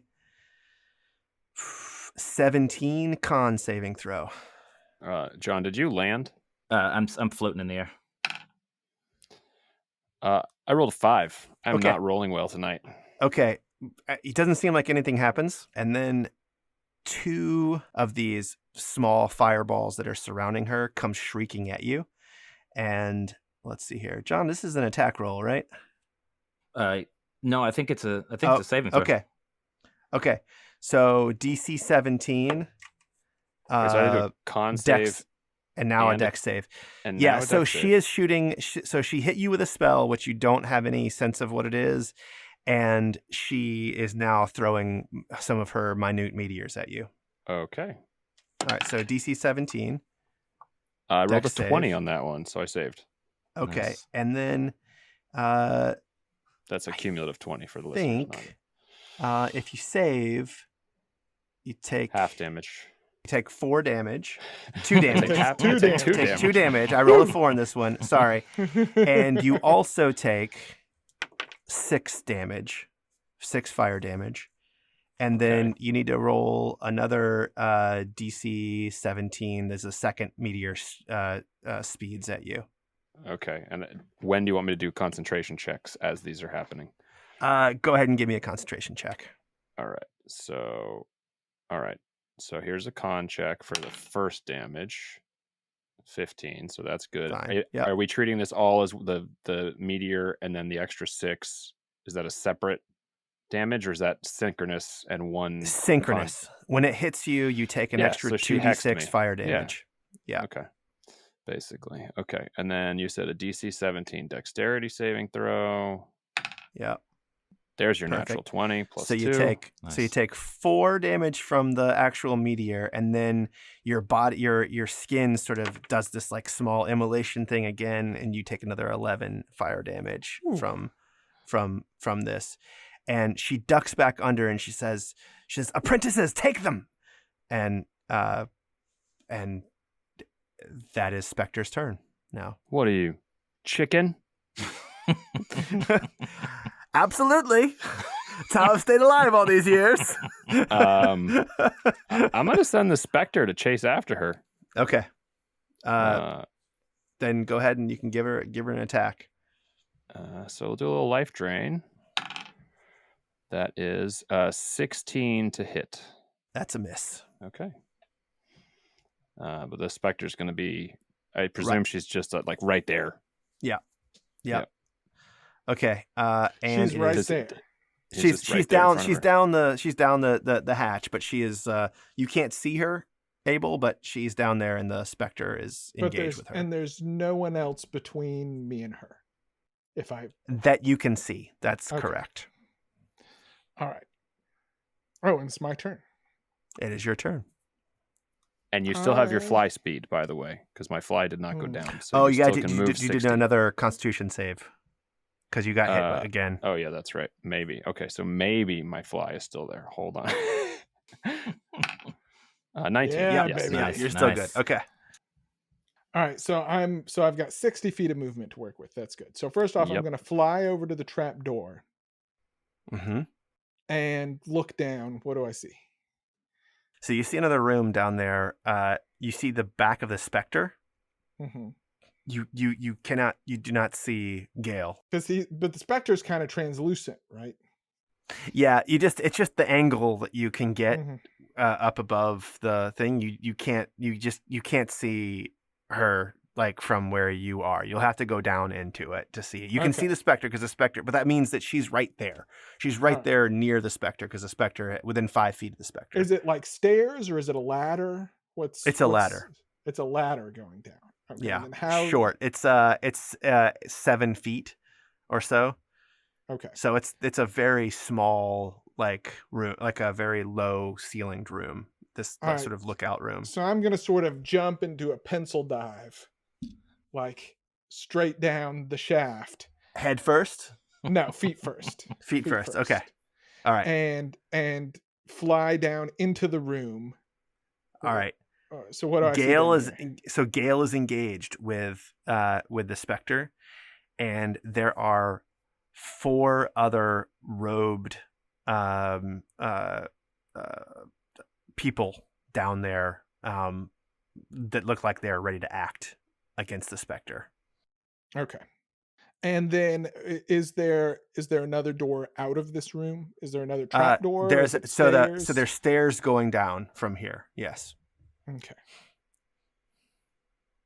And you do hear arrows being shot from below. All right. So I am just going to move in to engage Gale. Okay. And I'm just going to say, I don't believe it. and I'm going to dispel mage armor. Very nice. And you shouldn't tell me what you're going to dispel first, Oh. but so you start to cast a spell, and she counterspells your dispel. I guess it's still a spell. I was like, if I got that as part of that iconoclast feature, but it's Yeah. still a spell. She I could think still so. counter it, yeah. I think so. And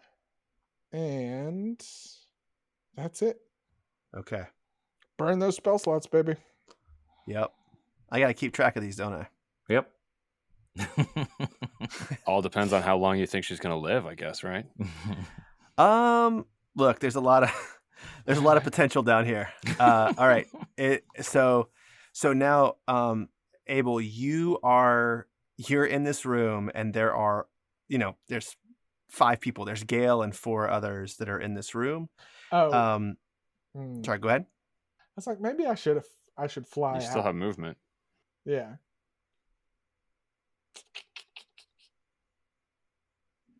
Yeah, I'm gonna fly out.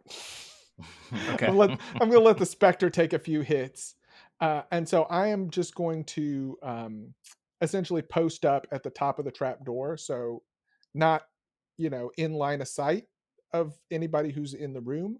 But if somebody Yep. climbs up and pops their head out, I can stab them. Okay. All right. Cool. And she could take an opportunity attack on me. No, she used her reaction. She's already used She her used reaction. the counter spell. Oh, for the counter spell. That's Mhm. right. Okay. Yep. Yep. Okay. These apprentices. Sorry, let me just make sure I get this correct. From your specter. Yep. I need a DC save. Dex save. Dex save, as it is being hit with fire as well. 10 does not save. Okay, don't worry. They didn't hit. They didn't hit this guy with too much. 2. Ugh. All right, Okay, give me so another he one. takes 1. Yeah, so he takes 1. He's immune to. He's resistant to fire also. Yeah. God damn, this guy! Just double the hit points and say the hell with it. All right. All right. So do another one. Give me another DC 13. Yeah, I mean the force damage goes through perfectly though, Tom. So Okay, natural well, I don't 20 have on that save. So Okay, so he's gonna take half of this. he's gonna take a He's quarter gonna of take that. 3. Oh, he's gonna take 1. God damn. All right, and do it again. That's 1 person down. That's a 4, so no save. So he's gonna take 3 on this one, Okay. and give it again. Okay. No save. 4 on this one. So that's 8. Yep. Yep. Okay. He's got 1 HP, Tom. So all you got to do is hit him. All right, give it another DC. He's gonna die on this one then. Yeah. So he's gone. Okay. And then man, what's your reach, Abel? One of these guys. So you see down here, you just see like little mini fireball, and the specter just dissipates, and then another one of the apprentices moves out toward you, bottom of the stairs, and Wait, he's coming up the ladder? No, he comes up so he can see you at the top. He moves up to the ladder like he's gonna go in. I'm away from the trap door, right? Oh, I'm you just- are okay. I'm just standing up the top. I'm looking at the trapdoor hole with my spear at the ready to poke anyone's head who sticks out of that hole. Okay, all right. So a guy comes up, pokes his head up. And I poke him. All right, First poke I him. blow him, then I poke him. Whoa. Right in the eyeball. Whoa, hey-o. It's Lucille Bluth with her air horn and her fire poker. If anybody comes in, first I blow him, then I poke him. Okay, so I'm going to use my Polar Master reaction to take an opportunity attack. I roll a natural 1. Oh, so damn, I that's do a not miss. hit him. Yeah. So he makes his way up, and he looks around and sees this craziness, and he begins to cast at you. And Me? no one else has a thing. I need you to give me a DC 13 Wisdom saving throw. Wisdom saving throw. Yeah. Okay. This guy does not have fireballs around him. Okay. 18. Okay. Wisdom saves are real good for me. I know. You can tell that he was targeting you with something nasty. And he goes, "Oh shit!" and he jumps back down the hole. I was like, now do I get Norton? No, I already used my reaction. No, you already used your reaction. Okay, and they're all dead. It's back to Filnyr. All right. So I'm on the roof. There's nobody through this hole. I've wanted to use this for a long time, but it's going to take my concentration. John's still up in the air. That's not going to work. Oh, I'm like floating like two inches off the ground. I'm down. Okay. Yeah, I'm Okay. fine. Oh, here it comes. I mean, this Do also it, just man. seems like, well, there's two choices here. This seems like prime real estate for synaptic static again, right? To just like mess with everybody below. Yeah, yep. Yep. That's not the one I want to cast, man. I got think your you gotta do back. I got your back, Filnyr. Don't worry. Cast It what makes you them wanna cast. blind, right? Not quite. So I'm going to cast Shadow of Moil. Oh, yeah. So This is awesome. Oh, so you're here's gonna what happens. recircumcise these guys as the shadow of Moyle descends on So, them. so around me, within 10 feet of me, everything gets dimmer, Okay. right? So it's not, nobody's blind, but it's Okay. dim light within 10 feet of me. If it's bright, if it's dim light, it goes dark, but not magical darkness. It just goes dark. And then I'm wreathed in flame-like shadows. So I am heavily obscured. Okay. All right. Cool. So That's essentially, awesome. I have like a physical block around people being able to see me. Mhm. So now, of course, I don't have my fly speed.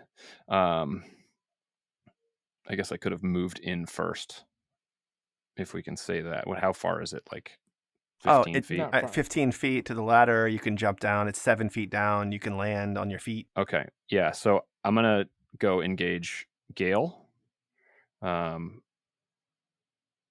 So you're going to jump And- down. Wait a second. So that's my action. So actually what I will do, actually, you know what? I'm not going to move. I'm just going to cast it. Okay. And then I will be near the trapdoor Okay. as well. Not directly visible from below, but I will ready myself nearby. It's Jonus. All right, Abel flies up. I say, Abel, how far away from the trapdoor? There's a bunch of guys down there. They got about 15 feet around the bottom. All right, I run 7 feet down to the floor. I run toward the trapdoor and I cast fireball, and then I look over the edge and I drop it down. Okay. So And then- it's going to be like centered in the room, so you'll get everything in the room. Yeah, and I protect Filnyr from it. Protect me too. Oh, Filnir's up top with you. I thought he went down. No, I didn't because that's my action. I mean, it's sort of within the radius, but we got. If it wasn't Yeah. my action, I would have. Oh, I thought Oh. you were going to cast it and then jump down. Actually, so you will get hit by it though, John. Yeah, because it's a sphere. Yeah, Unless but I'm you not. center I'm it like below. I'm like if you- looking. I just took my hand and put it over the edge and dropped it.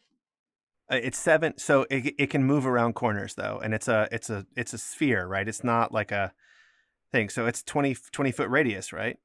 Yeah. All right. Then I Can am you- going can you to. protect I'm going to yourself? Hadouken it, and I'm going to do it like. What you call it? Luke Skywalker in Star Wars, and it just goes down the thing. I think you'll be all right. You're gonna take the fire damage, right? Wait, you can't pocket yourself? No. No. No, he I can't. can't pocket He myself. can Wow. he can pocket all his buddies, but not Yeah, himself. but I can control where the fireball goes. I can send it from a distance and then send it down the hole. You Can't got to you just- see where it's gonna hit though, right? No, I know where it's going to hit. It's hitting down the hole. John, he's not asking if you know. Yeah. What He's now? asking for raw. He's asking for No, raw. I'm saying for raw, the target is in the hole. I threw it in the hole. a point you choose within range. Oh. You do You not got have it. to You see got it. it. Yeah, So that you is. don't have to see I it. don't have Okay. to see where it's All right. going. I just All throw right. it in the Ooh. hole, and it's All right, going take down. it. You got it. That's That's what's pretty happening. dope. Yeah, That is It's not a dope. point. Okay. It's not a point you can see within range. It's Nope. It's a Choose bright a streak point. flashes from your pointing finger to a point you choose within range, and then Okay. blossoms with a low roar Okay. into an I'll let you get explosion of everybody that's in flame. that. I'll let you get everybody that's in there. Kablam, blam, blam. All right. Oh look. wait, 20 foot radius. Filnyr. He's turned off his targeting computer. You might miss one of them because they're sort of around the edges, so to keep out of sight from you guys. So Yeah. you might miss one of them. But I'll let you roll for that. I'll let you roll to hit that last Okay, I one. want to make sure I'm hitting Gale. But you know, You can't see Gale. I but know. If I could get a roll for like whether I hit Gale's Gale in or... the middle. Gale's She's in like, the yeah, middle. you're- yeah. John, you're talking yourself into a hole. You were yeah. already going to I'm just hit gonna Yeah. roll the thing. I'm just gonna roll the thing because Tim said All shut right. up.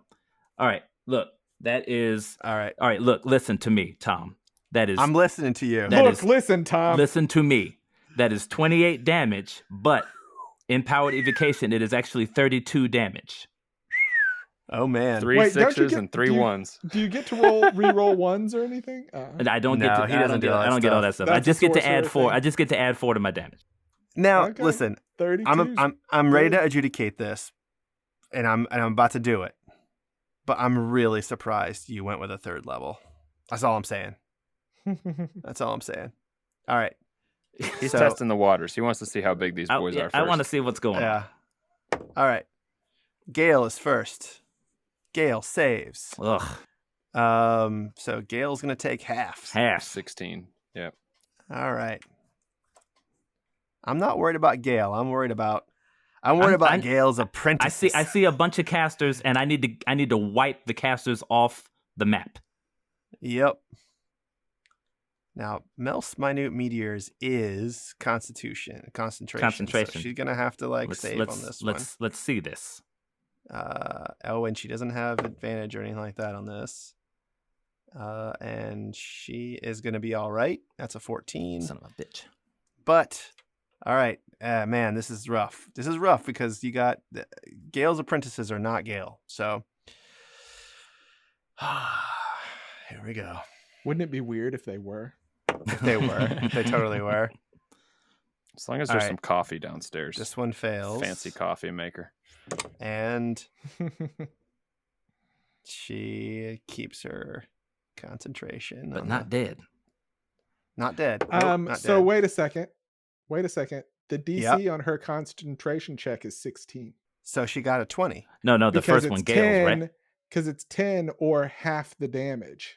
So Gale took 16. Gale it's took 10. 16. But I thought that the other Constitution ones- roll for Gale's apprentice was a concentration check. That one gone. Okay, that Yeah. one Yeah. goes. Okay. All right. Sorry. Because Got that it. DC is 16. For anyone that gets hit fully with the fireball, they have to Got do it. a DC 16 All right. So concentration. this one has to do their concentration. She passes. That's an 18.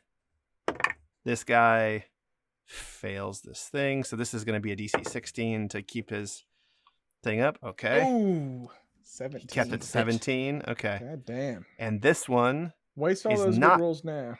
Yeah. this one's not concentrating on anything. And he passes. So let me just quickly get myself in order here. Who's dead? No one's dead. That's, No one's dead. That's And disappointing. you can't see them. So, and half of that was 16, right? 32 Okay. damage. Half is 16. Sorry, I thought that was rhetorical. Gale's turn. Oh, she mad. She says, on me, we're in a barrel. They're just going to keep shooting us in a barrel. On me, up. And so she climbs up, and you all see her. Aha. I think the only person who gets a hit on her is Abel, right? Yeah, oh, no, he you've wants already to- used your... No, it's a Reaction. new round. No, it's a new round. Oh, okay. All right. So I am going to take a shot. All right. That's a 20. That's a hit. Yep. That is 9 damage. Okay. Does she need And to a make a concentration concentration check? Yes, she does. All right, here she goes. She's good. Her small glowing fireballs have not disappeared. Those damn She's things. got, what, 4 of them? No, 2 of them left. She has 4 of them left. Yeah, I think there's 6 balls. Yep. All right. And she is going to... I mean, she's looking around for Filnyr. So we're both right there at the top of the trap door. Yeah, but she can't see me. Oh, yeah, right. but she sees the dimness. I'm trying to decide. She can't... So, but because she has people within 5 feet of her, if she tries to make a ranged attack, is she at disadvantage for a ranged spell attack? Only if she attacks those if people. she in uses 5 if feet. she uses an attack, yeah, it's not an attack. This is not an attack spell. All right. Oh, right. It's a save. Yeah, so I just look like a weird pillar of like flamey shadows. You don't actually Alright. see me, All right. This is nasty, but I'm gonna do which it was not anyway. there before, obviously. And she begins to cast something. John's shaking his head. Yeah, John's shaking his head. It's bullshit. Wild counter. Oh. That's the worst too.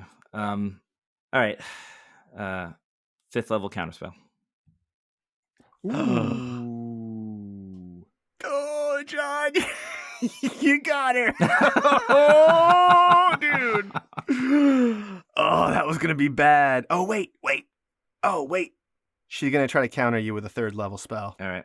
All right. She's gonna counter your counter. She's going to Yeah. counter he's going to counter the counter. DC So this is a 15. DC 15 intelligence check. Oh, no. What's she get? 14. What's she get? Yeah. She got a 14. Oh, man. And she has no reaction. Yes, baby. Okay. All right. And then let me roll a d10. I mean a d20. All right. And she disappears. Abel's turn. Disappears, you say? Disappears entirely. Sorry, that threw my plans into a tizzy. I'm gonna stay where I am, and I'm gonna cast a 3rd level Spirit Guardians. Spirit Guardians is it a radius It is, sphere, or is it just around you? but so it's a 15-foot radius. 15 feet. Does it go below you? Is what you're asking. Yeah, right? that's what I'm asking. Yeah. It just says they flit around you to a distance of 15 feet for the duration. It doesn't Okay. say a shape. It doesn't say. It just says they flit around me. But mainly, I just want it for anybody who comes up the trapdoor anyway. I'm not jumping down into the room. Okay. All right. I'm staying up top. I say, Tempest, please bring forth these haunted spectral spirits. Although their visages pain me to look upon, I require their aid yet again. Slam my spear in the ground. And as the spirits come out of your backpack, all of them look like Willem's searchlight. You dick. and What? they all look like Willem's searchlight. And But they're silent, right? They're silent. They're They're silent and they're spinning around, and you can see that their eyes are all looking straight down. The first one comes up, and I'm assuming because this one does not start her turn in the sphere, but she's going to be slowed by it. As soon as she enters it, it's difficult terrain, and she has to take the 3d8. Okay. So let me roll it. Roll low, baby. Roll super, super low. 13. Doesn't matter. And it's a And DC she 16. climbs. Well, it's a DC 16 Wisdom save for half. It doesn't matter. She's climbing up the stairs, and Willem is attaching himself to her. The body starts to fall apart, and as she falls, you can see a likeness of her flies into your backpack. And another Willem searchlight comes out of your backpack and begins to circle around you. And the next one comes up, and also, like, same thing. Willem attaches himself to her, and she falls down dead, enters the stone, and another Willem comes out. The next one, it does matter. This is a wisdom saving throw, yes? Mm-hmm. 14. Will not save. And that's 13 damage. Yep. Ooh. Okay. And the next one comes up, and they sort of like make... Oh, she gets to act, though. Oh, God. She doesn't just have to die. I want you to die. That's your turn. Come up and die. So she moves over. Yeah, I mean, she's going to have to do this. And she begins to cast. Oh, no one else has reactions now, right? I mean, I still have a reaction, but I don't have anything to do. I don't have. It's fun. Yeah, I don't have the counter So spell. Unless she they is going to come use up and run away. She's going to use a 3rd level dispel. And your On what? spirit guardians. Your Fair spirit enough. guardians are gone. And the final one, oh wait, she actually has a bonus action. She still has her meteors up. She has to roll a constitution saving throw. She took 13 damage, and she is gonna send 2 fireballs at you, Abel. So DC 13. So, okay. All right. So she's still just got her head right up there at the top trap door. Yeah. Yes. Okay. No, she came up. She came up. She's out. She's in it. Oh, she came up and she's out. up. She's upstairs. Yeah. Her Okay. boss told her to get up and out, and she's up and out. Okay. So I roll a dex save, but because of my Shield of Tempest, I get to add its AC. So this will be whatever it is, -1 for my dex and +2. So Cool. Okay. So it's going to be a 10. All right. I'm assuming that You're gonna doesn't take save. 5 damage and do another one. Okay. And Ooh, that would be a 4. I'm assuming okay. that doesn't save either. That doesn't save. And Damn it. ooh, 12 Double fire damage. 6s. Okay. Damn Yep. it. All right. All right. And she's up there, and the second one comes up, and Doesn't take Spirit Guardian damage. no Spirit Guardian damage. This one is going to begin casting at Jonus. Man, these apprentices all got minute meteors. Huh? They Yeah, must that's be pretty terrible. far They pull along them in out. their studies. They are. They're very far along. All right, Jonus, I need you to roll a DC 13 wisdom saving throw. Wisdom. I'm so good at those. Here we go. 17, baby. Okay. Woo!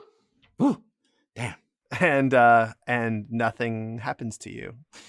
God damn it. And let's see. There's no bonus actions because this one did not have. And so that there are up. 2 Okay. apprentices left? There are 2 apprentices, and they are on the roof with you. And it is now Filnyr's turn. Okay.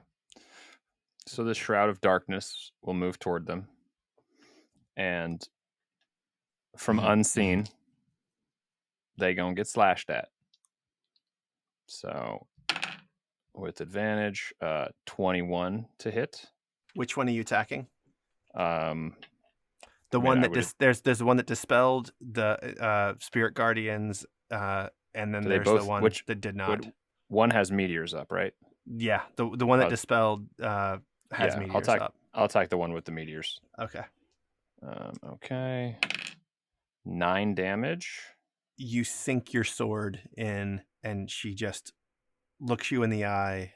No, she doesn't She look you in can't the see eye. me. She looks in the darkness and sees nothing, and falls to her knees, and then onto her back, and she's dead. Okay. And then I'll swing at the other one. So I'll move as needed over to the other one. 26 to hit. That's also going to hit. Damn, dude. Jesus. You are Right. nasty. Mhm. 8 piercing damage. Okay.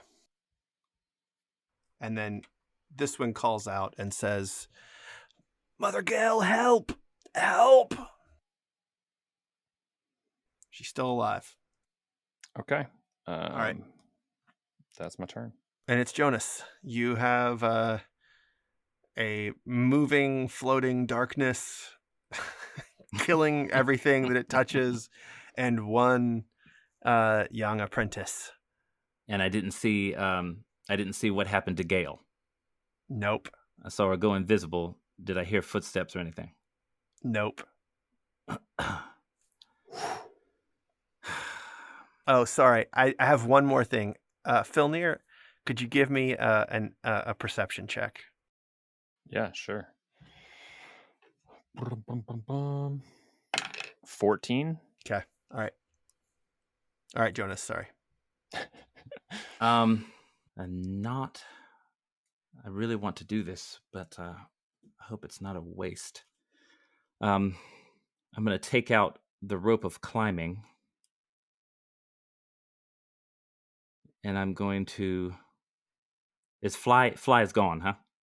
Yeah, fly's gone. Yeah. How far away am I from the one person? The Filnyr just No more stabbed? than 10. No more than 10 feet. I'm gonna take I'm going to take out the rope of climbing and I'm just going to start spinning it around the top of my head. Okay. Let's see if I can hit anything. Okay. All right. Awesome. How wide? Like, are you gonna hit? I'm gonna back up and I'm gonna try to extend it to about 15 feet, and I'm just gonna spin it around the top of my head to see if I just hit anything. So you're gonna spin it over the head of Abel and Filnyr. Is that correct? Well, I'm hoping that I'm backed away from them. It's only a 35-foot diameter tower, right? So to be 15 feet away from them would be, if they were on the edge, like that's going to be hard. Okay, You so can I'll only do 10 to 12 feet. feet away from us in any direction. Yeah. I'll do 10 feet. Okay. All right. Spin it around. You hit ballista. You hit that. Nothing else. Nothing. I'm not hitting nothing. Mm-mm. You got a bonus action? That's going to be it. Okay. All right. I'm just looking. I mean, unless you want to give me like a perception check bonus action, but I'll give you what's your passive perception? 10. 10. Okay. So as you're spinning this around, you're sort of done. Your turn is over, but you see right behind Abel, Gale reappears, and she begins casting.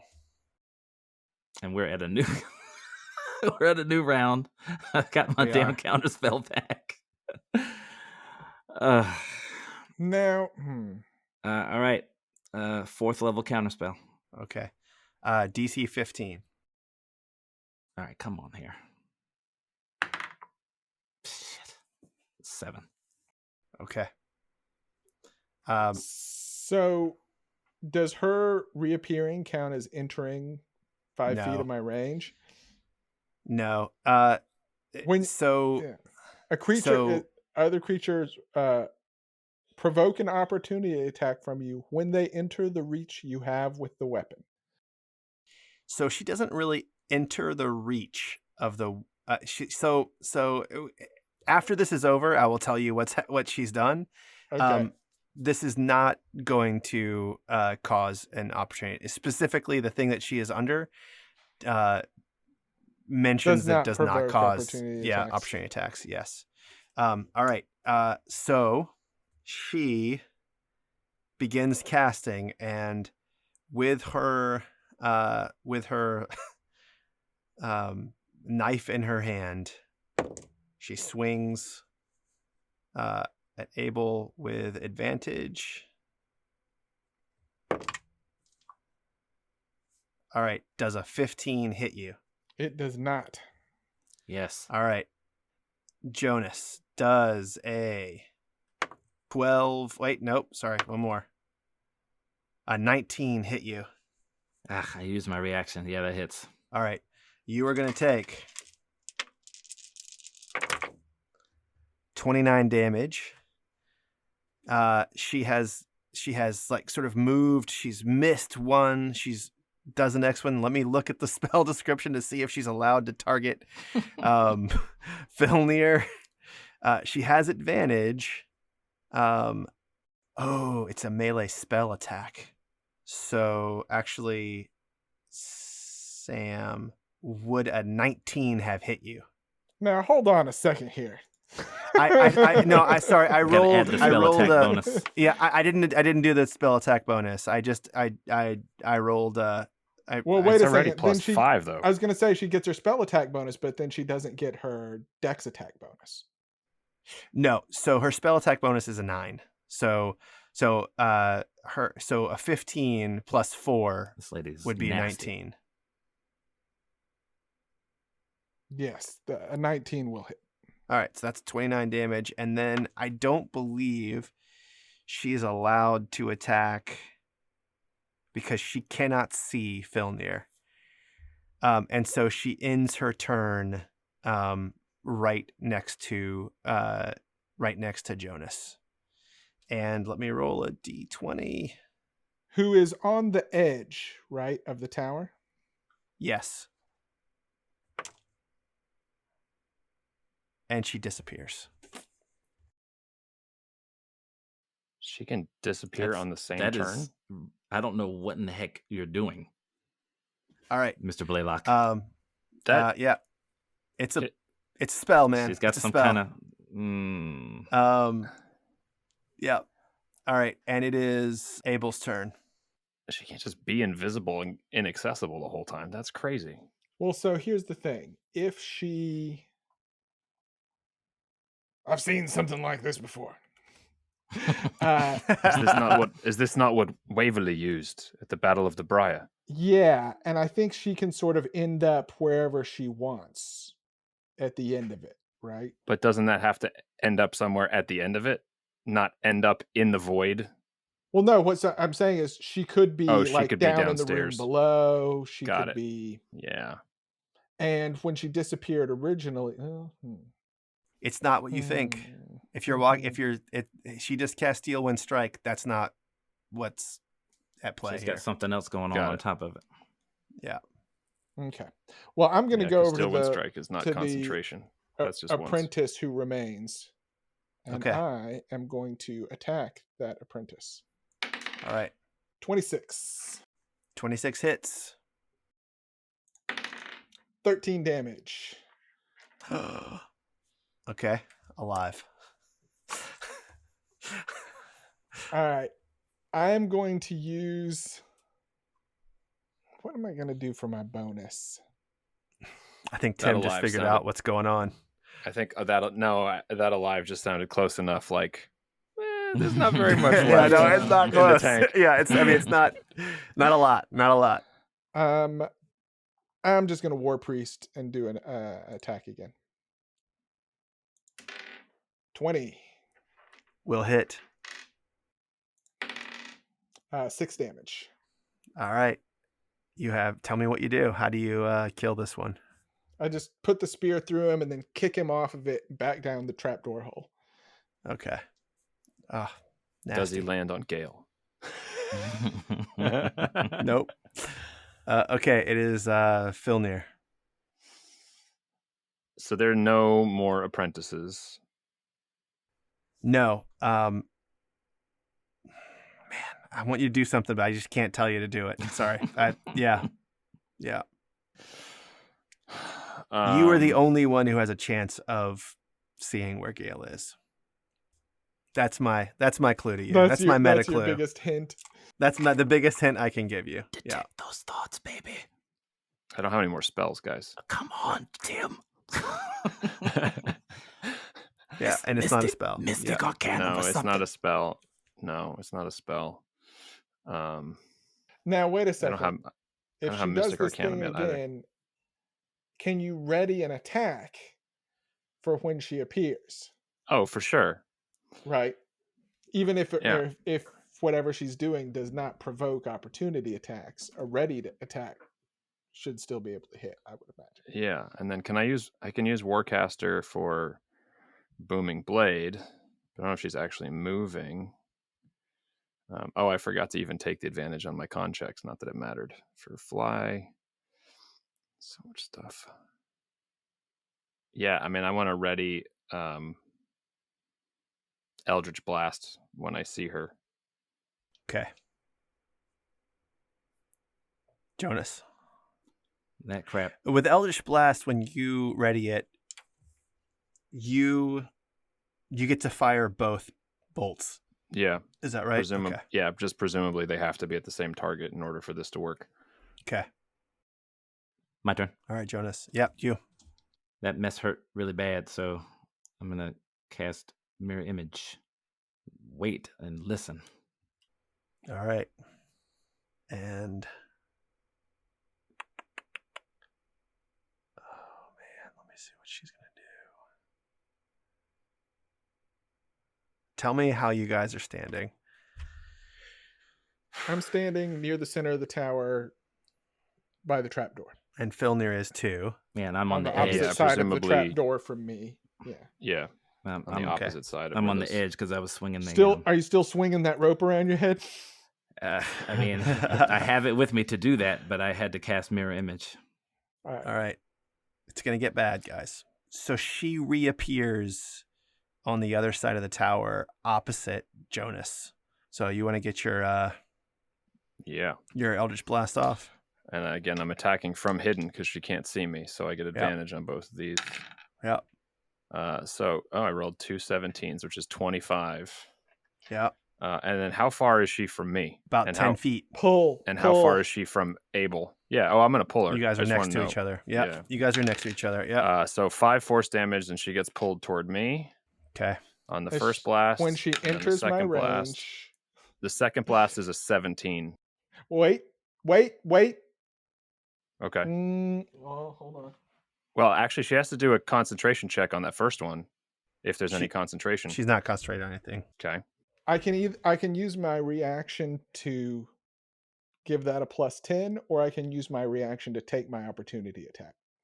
I would take the opportunity attack.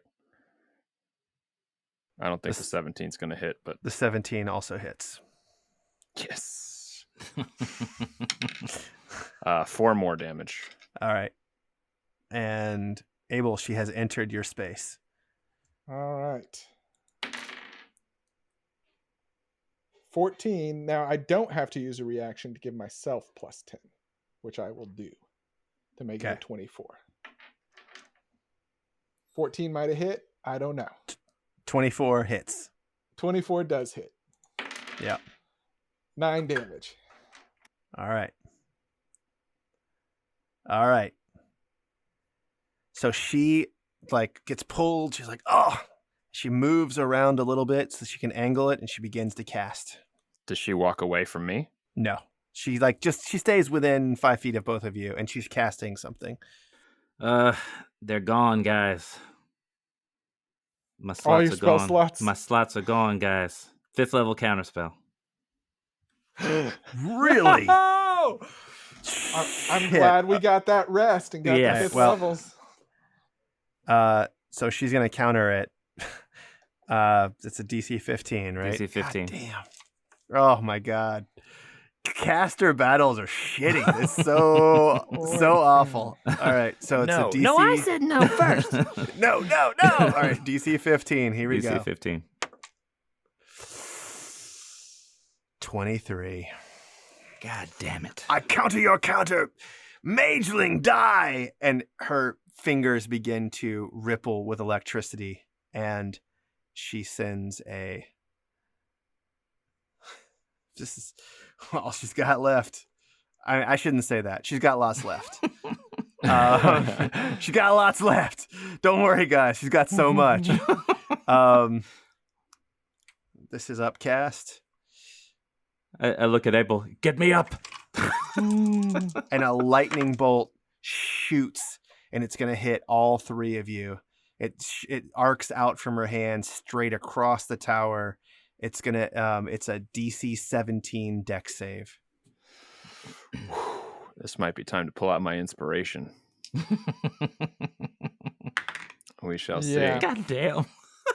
That's an 8. Oh, I made it John. on my first one. I got a 20. Okay. I'm not using my inspiration. So Tim, you're gonna take 15 damage, Tim. Yeah, I got an 8. I take the 20. Because of that thing she cast in the Dude, beginning. you have it's 31, John. Either way, I'm down. You're down. You don't want to use luck point, huh? It doesn't. That's a 16 for me. Damn. 31. So you said I take 16? No, 15? 15, you said. 15 you took, yeah. All This right. is where Hellish Rebuke would be fun, but I don't have any more spell slots anyway. Here we go. Okay. All right. D20. She disappears. Oh, I got to make a concentration check. Oh, yeah. I get advantage on those, so it should be okay. So who's up and who's down? Where's the other one? John's down. Oh, shit. I just lost my concentration on Shadow of Moil. Man, Shadow of Moil is gone. All right, so here is where it stands. You landed on the roof. You killed these engineers, these Seabees. Gale comes upstairs, realizes what's happening. She puts up a good fight. She hits Filnyr with something that makes him vulnerable to fire. Fireball, fireball, fireball. Fireball's downstairs. Fireball's upstairs. Jonus throws a fireball. And she's been blinking in and out of existence as she's fighting you. All of her acolytes are dead. The engineers are dead. Over across the water, two of the Monterran boats are on fire. You don't see Florn there. The water elemental is gone, but the Lakenhearthers have fled back into the woods.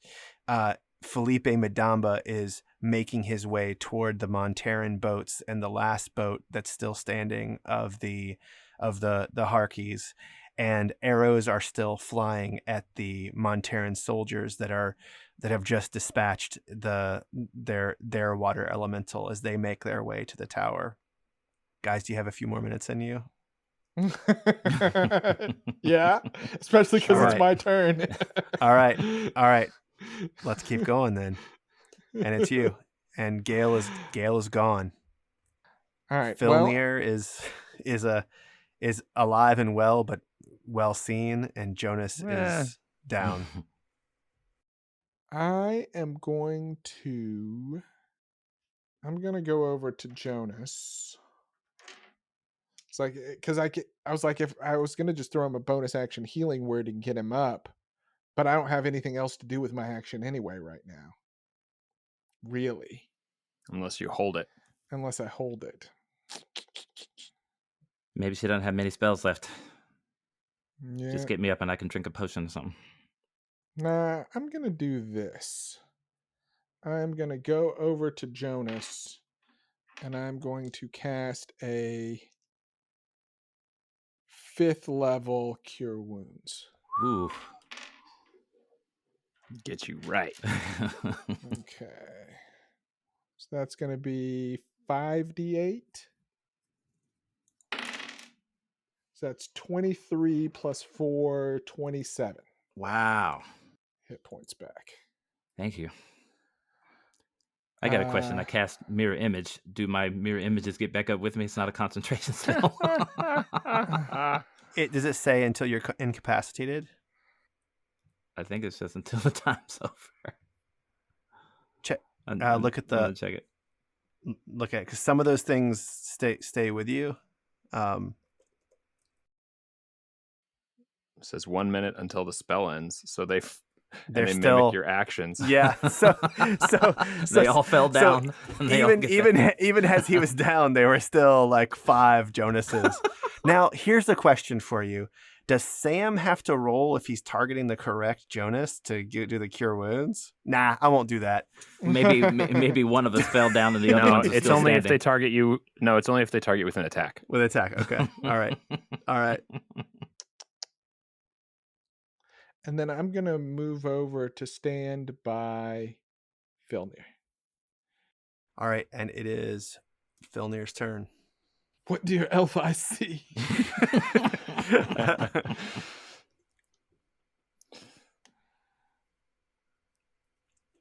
What is it? The sun glows red this night. Blood has been. What I don't remember what it was. Yeah. Red Cut sun that rises nonsense out. Oh yeah. I think. I feel like the only move is to do what I did last time, is to just bring her in if she lands there. Because there's the chances of her landing next to me to just swing on her properly are slim to none. Pull her over. Yeah. I'll poke her again. Yeah. That's what I'm going to do then. I'll ready Eldritch Blast. All right, Jonus. I am going to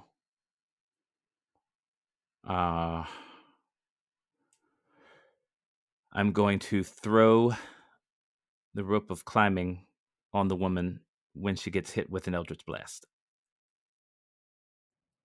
You're gonna like lasso her? It's gonna be really hard, John. I'm just gonna tell you, it's cool. It's gonna be an athletics check, which you're not great at. Like, it's not gonna be able to bind her up. it just it doesn't move that fast. You know what I mean? Like the auto thing. But I'll give you a check to do it. But I'm going You for may the be distraction. better off readying a firebolt. yeah, or a magic missile or Magic missiles. shove off Magic the missiles roof. not going to work against a caster. You say shove her off the roof? I'd love to jump myself off the roof. you got Oh, you got the wand of feather fall. No, I do know. have the Well, wand of feather fall. so this is the thing that I would love to happen is I would love all three of us to jump off the roof and me cast a sleet storm on her so she can't cast any spells. But that only gives us a brief reprieve. There's still all the arrows in the tower. As we slowly. Well, maybe they're dead. There's been a big battle going on. Good Lord. Yeah, I guess I'll just ready the firebolt. That's just annoying. It feels lame. Yeah. It does feel lame. I'll just All ready right. firebolt and I'll just wait Have on you it. been? If this is blink, have you been rolling for it? every round. Yeah. Yeah, he's been rolling in saying she I only disappears missed it. when- I only missed it one round. Yeah. and that was the very first round when the Spectre was on. Yep. Yeah, this has been. I've It's worked really well for you. blink for the win. Yeah. I mean, It really has. like It's worked really it's well. crazy. Okay.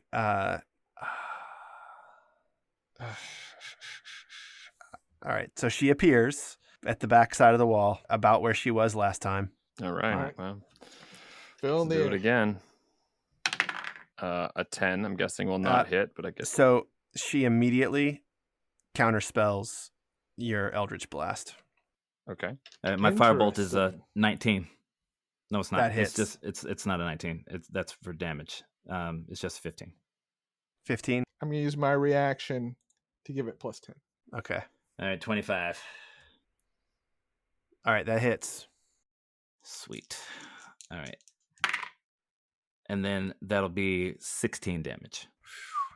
That's not nothing. That's, Mhm. I mean, that's pretty great. Well, I like firebolt. It's just that I don't like that it can miss.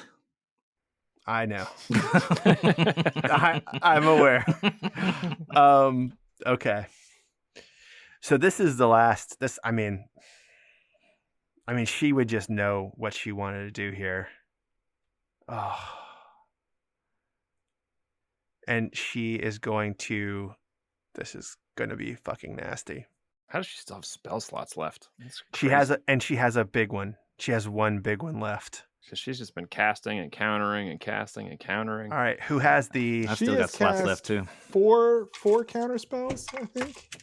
Yeah, she's Yeah. had to do. She had to use one of her 5th level spell slots. She's used up all of her 3rd level spells.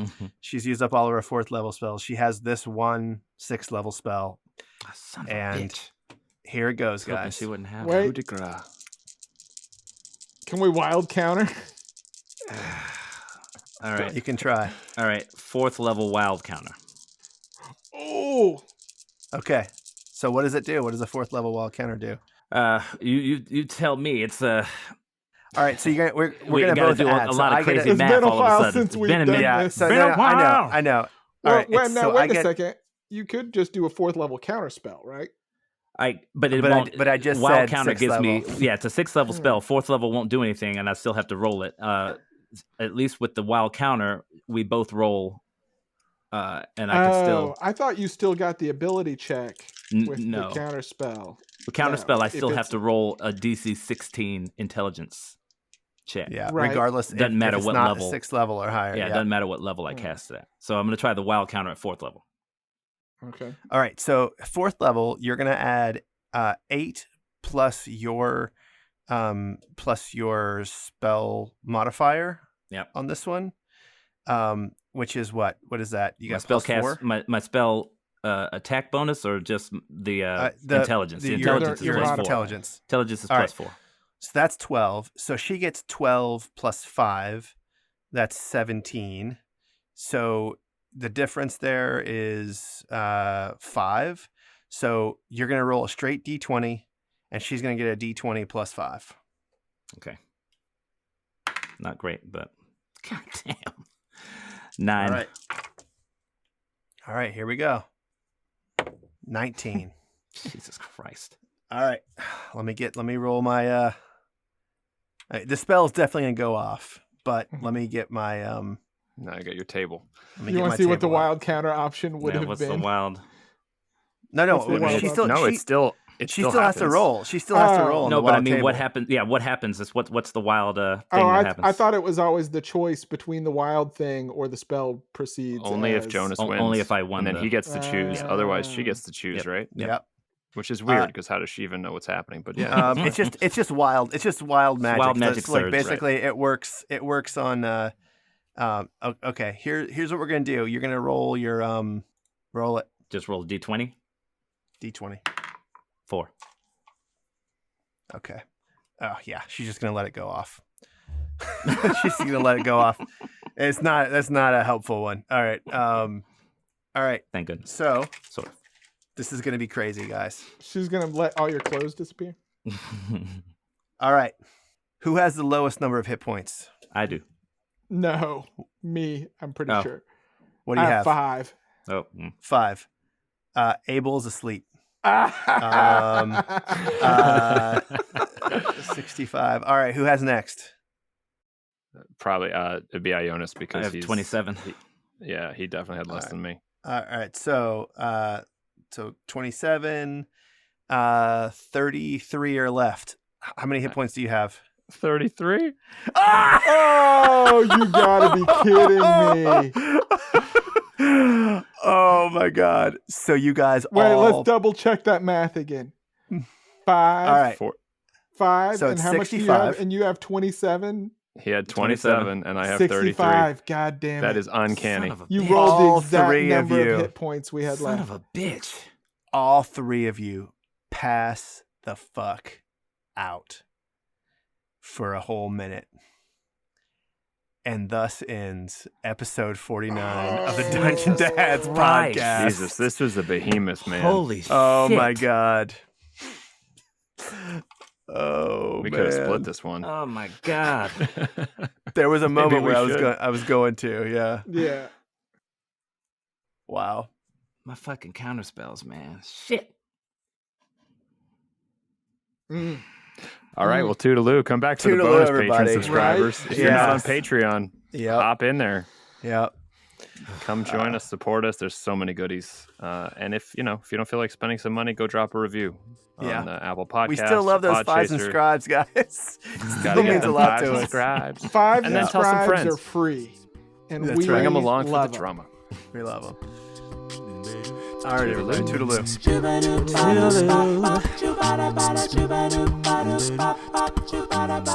Wait, it's only full elves that can't be put to sleep, right? Oh, wait a no. minute. Filnyr can't be put to sleep. motherfucker. We said that in shit. episode 12. Filnyr can't be put to sleep. Fuck. I forgot Hold about on a that. minute. Is that magical can't too? do Yeah, that yeah, yeah. You're crap. right. Magic can't put me to sleep. Oh man, we gotta just start up the go Yeah. right back into it.